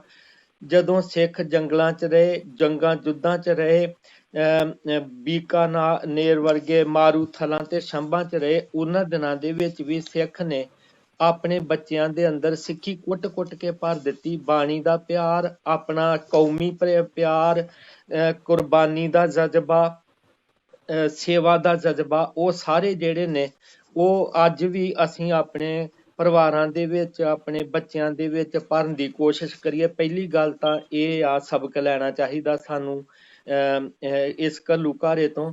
ਦੂਸਰੀ ਗੱਲ ਜਿਹੜੀ ਆ, ਵਿੱਦਿਆ ਜਿਹੜੀ ਆ ਬੜੀ ਜ਼ਰੂਰੀ ਆ। ਤੇ ਉਹਦੇ ਨਾਲ ਮੈਂ ਇਹ ਸਮਝਦਾ ਕਿ ਵਿੱਦਿਆ ਜਿਹੜੀ ਸੰਸਾਰੀ, ਉਹਦੇ ਵਾਸਤੇ ਹਰ ਮਾਂ-ਬਾਪ ਆਪਣੀ ਪਹੁੰਚ ਮੁਤਾਬਕ ਕੋਸ਼ਿਸ਼ ਕਰਦਾ ਆ ਬੱਚਿਆਂ ਨੂੰ ਵਿੱਦਿਆ ਦੇਣ ਲਈ। ਤੇ ਉਹਦੇ ਵਿੱਚ ਵੱਡੇ ਵੱਡੇ ਅਹੁਦਿਆਂ ਤੇ ਵੀ ਪਹੁੰਚ ਜਾਂਦੇ। ਮੈਂ ਪਹਿਲੇ ਜ਼ਿਕਰ ਸੁਣ ਚੁੱਕਾ ਵਾਂ ਕਿ ਰਾਸ਼ਟਰਪਤੀ ਦਾ ਅਹੁਦਾ, ਪ੍ਰਾਈਮ ਮਿਨਿਸਟਰ ਦਾ ਅਹੁਦਾ ਤੇ ਹੋਰ ਅਫਸਰ ਵੱਡੇ ਵੱਡੇ ਜਿਹੜੇ ਨੇ ਉਹ ਸਿੱਖ ਆ। ਪਰ ਉਹਦੇ ਵਿੱਚ ਜੇ ਅੰਦਰ ਸਿੱਖੀ ਹੋਊਗੀ ਤੇ ਉਹਨਾਂ ਅਹੁਦਿਆਂ ਦਾ ਫਾਇਦਾ ਆ।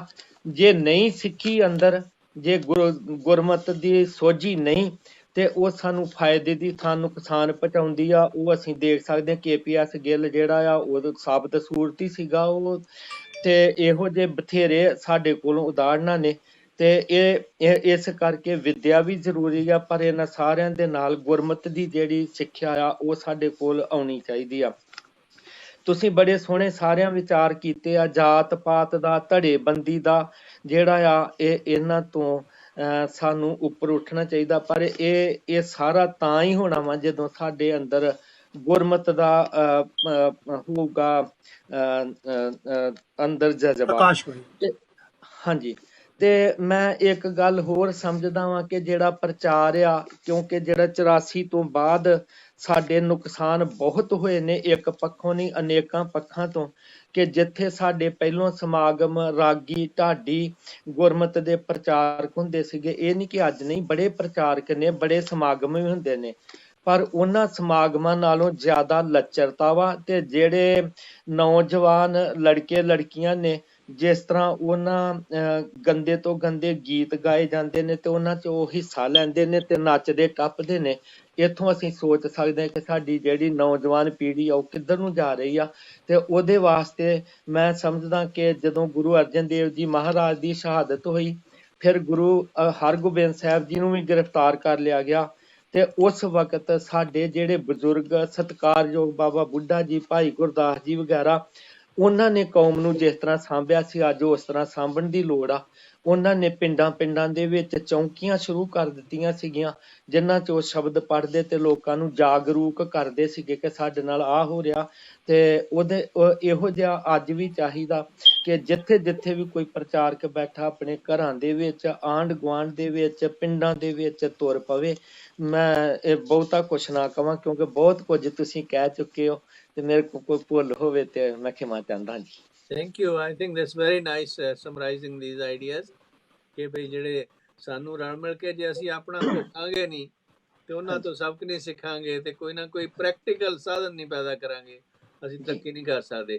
ਦੇਖੋ ਸਾਡੇ ਕੋਲ ਕਿੰਨੇ ਕੁ ਪੈਸੇ ਸੀ, ਕਿੰਨੀਆਂ ਫੈਕਟਰੀਆਂ ਸੀਗੀਆਂ ਜਦੋਂ ਬੁੱਢਾ ਦਲ ਤੇ ਤਰਨਾ ਦਲ ਨੇ ਕੁਰਬਾਨੀਆਂ ਕੀਤੀਆਂ ਨੇ, ਆਪਣੇ ਜੋਸ਼ ਭਰਿਆ ਵੇ।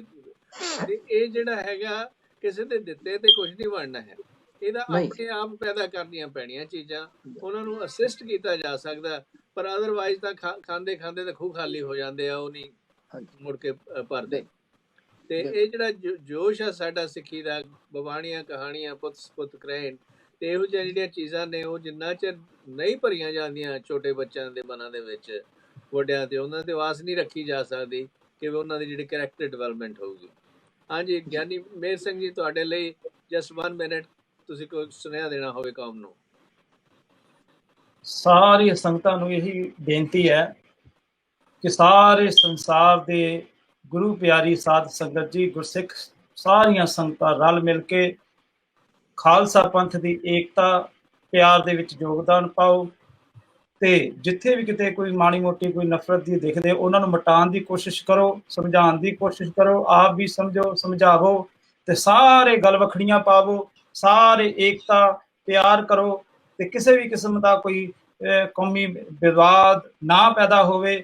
ਆਉਣ ਵਾਲੇ ਸਮੇਂ ਦੇ ਵਿੱਚ ਉਹ ਯਤਨ ਕੀਤੇ ਜਾਣ, ਸਾਰੇ ਇੱਕ ਨਿਸ਼ਾਨ ਗੁਰੂ ਪਾਤਸ਼ਾਹ ਦਾ, ਇੱਕ ਨਿਸ਼ਾਨ, ਇੱਕ ਅਰਦਾਸ, ਬਸ ਇੱਕੋ ਮਾਰਗ ਤੇ ਚੱਲਣ ਦੀ ਆਪਾਂ ਸਾਰੀ ਕੋਸ਼ਿਸ਼ ਕਰੀਏ। ਸੋ ਅਸੀਂ ਆਪਣੇ ਮਨਾਂ ਦੇ ਹਉਮੈ ਹੰਕਾਰ ਨੂੰ ਪਰੇ ਛੱਡ ਕੇ ਆਪਸ ਵਿੱਚ ਗੱਲ ਵਖੜੀਆਂ ਪਾਈਏ ਤੇ ਇੱਕ ਗੁਰੂ ਦੇ ਸਿੱਖ ਹੋਣ ਦਾ ਸੰਦੇਸ਼ ਹੈ ਸਾਨੂੰ। ਤੇ ਜੋ ਗੁਰੂ ਪਾਤਸ਼ਾਹ ਮਹਾਰਾਜ ਦਾ ਤਾਂ ਹੀ ਸਿੱਖ ਕਹਾਵਾਂਗੇ ਕਿ ਅਸੀਂ ਗੁਰੂ ਪਾਤਸ਼ਾਹ ਮਹਾਰਾਜ ਜੀ ਦੇ ਚਰਨਾਂ ਵਿੱਚ ਸਾਰੇ ਰਲ ਕੇ ਇਕੱਠੇ ਬੈਠਾਂਗੇ, ਸਾਰਾ ਪੰਥ, ਤੇ ਗੁਰੂ ਸਾਹਿਬ ਜੀ ਦੇ ਉਪਦੇਸ਼ਾਂ ਤੇ ਕਾਰਨਾਮਿਆਂ ਨੂੰ ਹਿਰਦੇ ਵਿੱਚ ਵਸਾਵਾਂਗੇ। ਤੇ 84 ਦੇ ਵਿੱਚ ਜਿੰਨੇ ਵੀ ਸ਼ਹੀਦ ਆਪਣਾ ਸੰਤ ਮਹਾਂਪੁਰਖ ਸ਼ਹੀਦ ਹੋਏ, ਸਾਰੀਆਂ ਹੋਰ ਉਹਨਾਂ ਦੇ ਸਾਥੀ ਸੰਗਤਾਂ ਜਿਹੜੀਆਂ ਸ਼ਹੀਦ, ਜਿਨ੍ਹਾਂ ਨੇ ਵੀ ਸ਼ਹੀਦੀਆਂ ਪਾਈਆਂ, ਸਾਰਿਆਂ ਨੂੰ ਕੋਟਾਨ ਕੋਟ ਪ੍ਰਣਾਮ ਹੈ।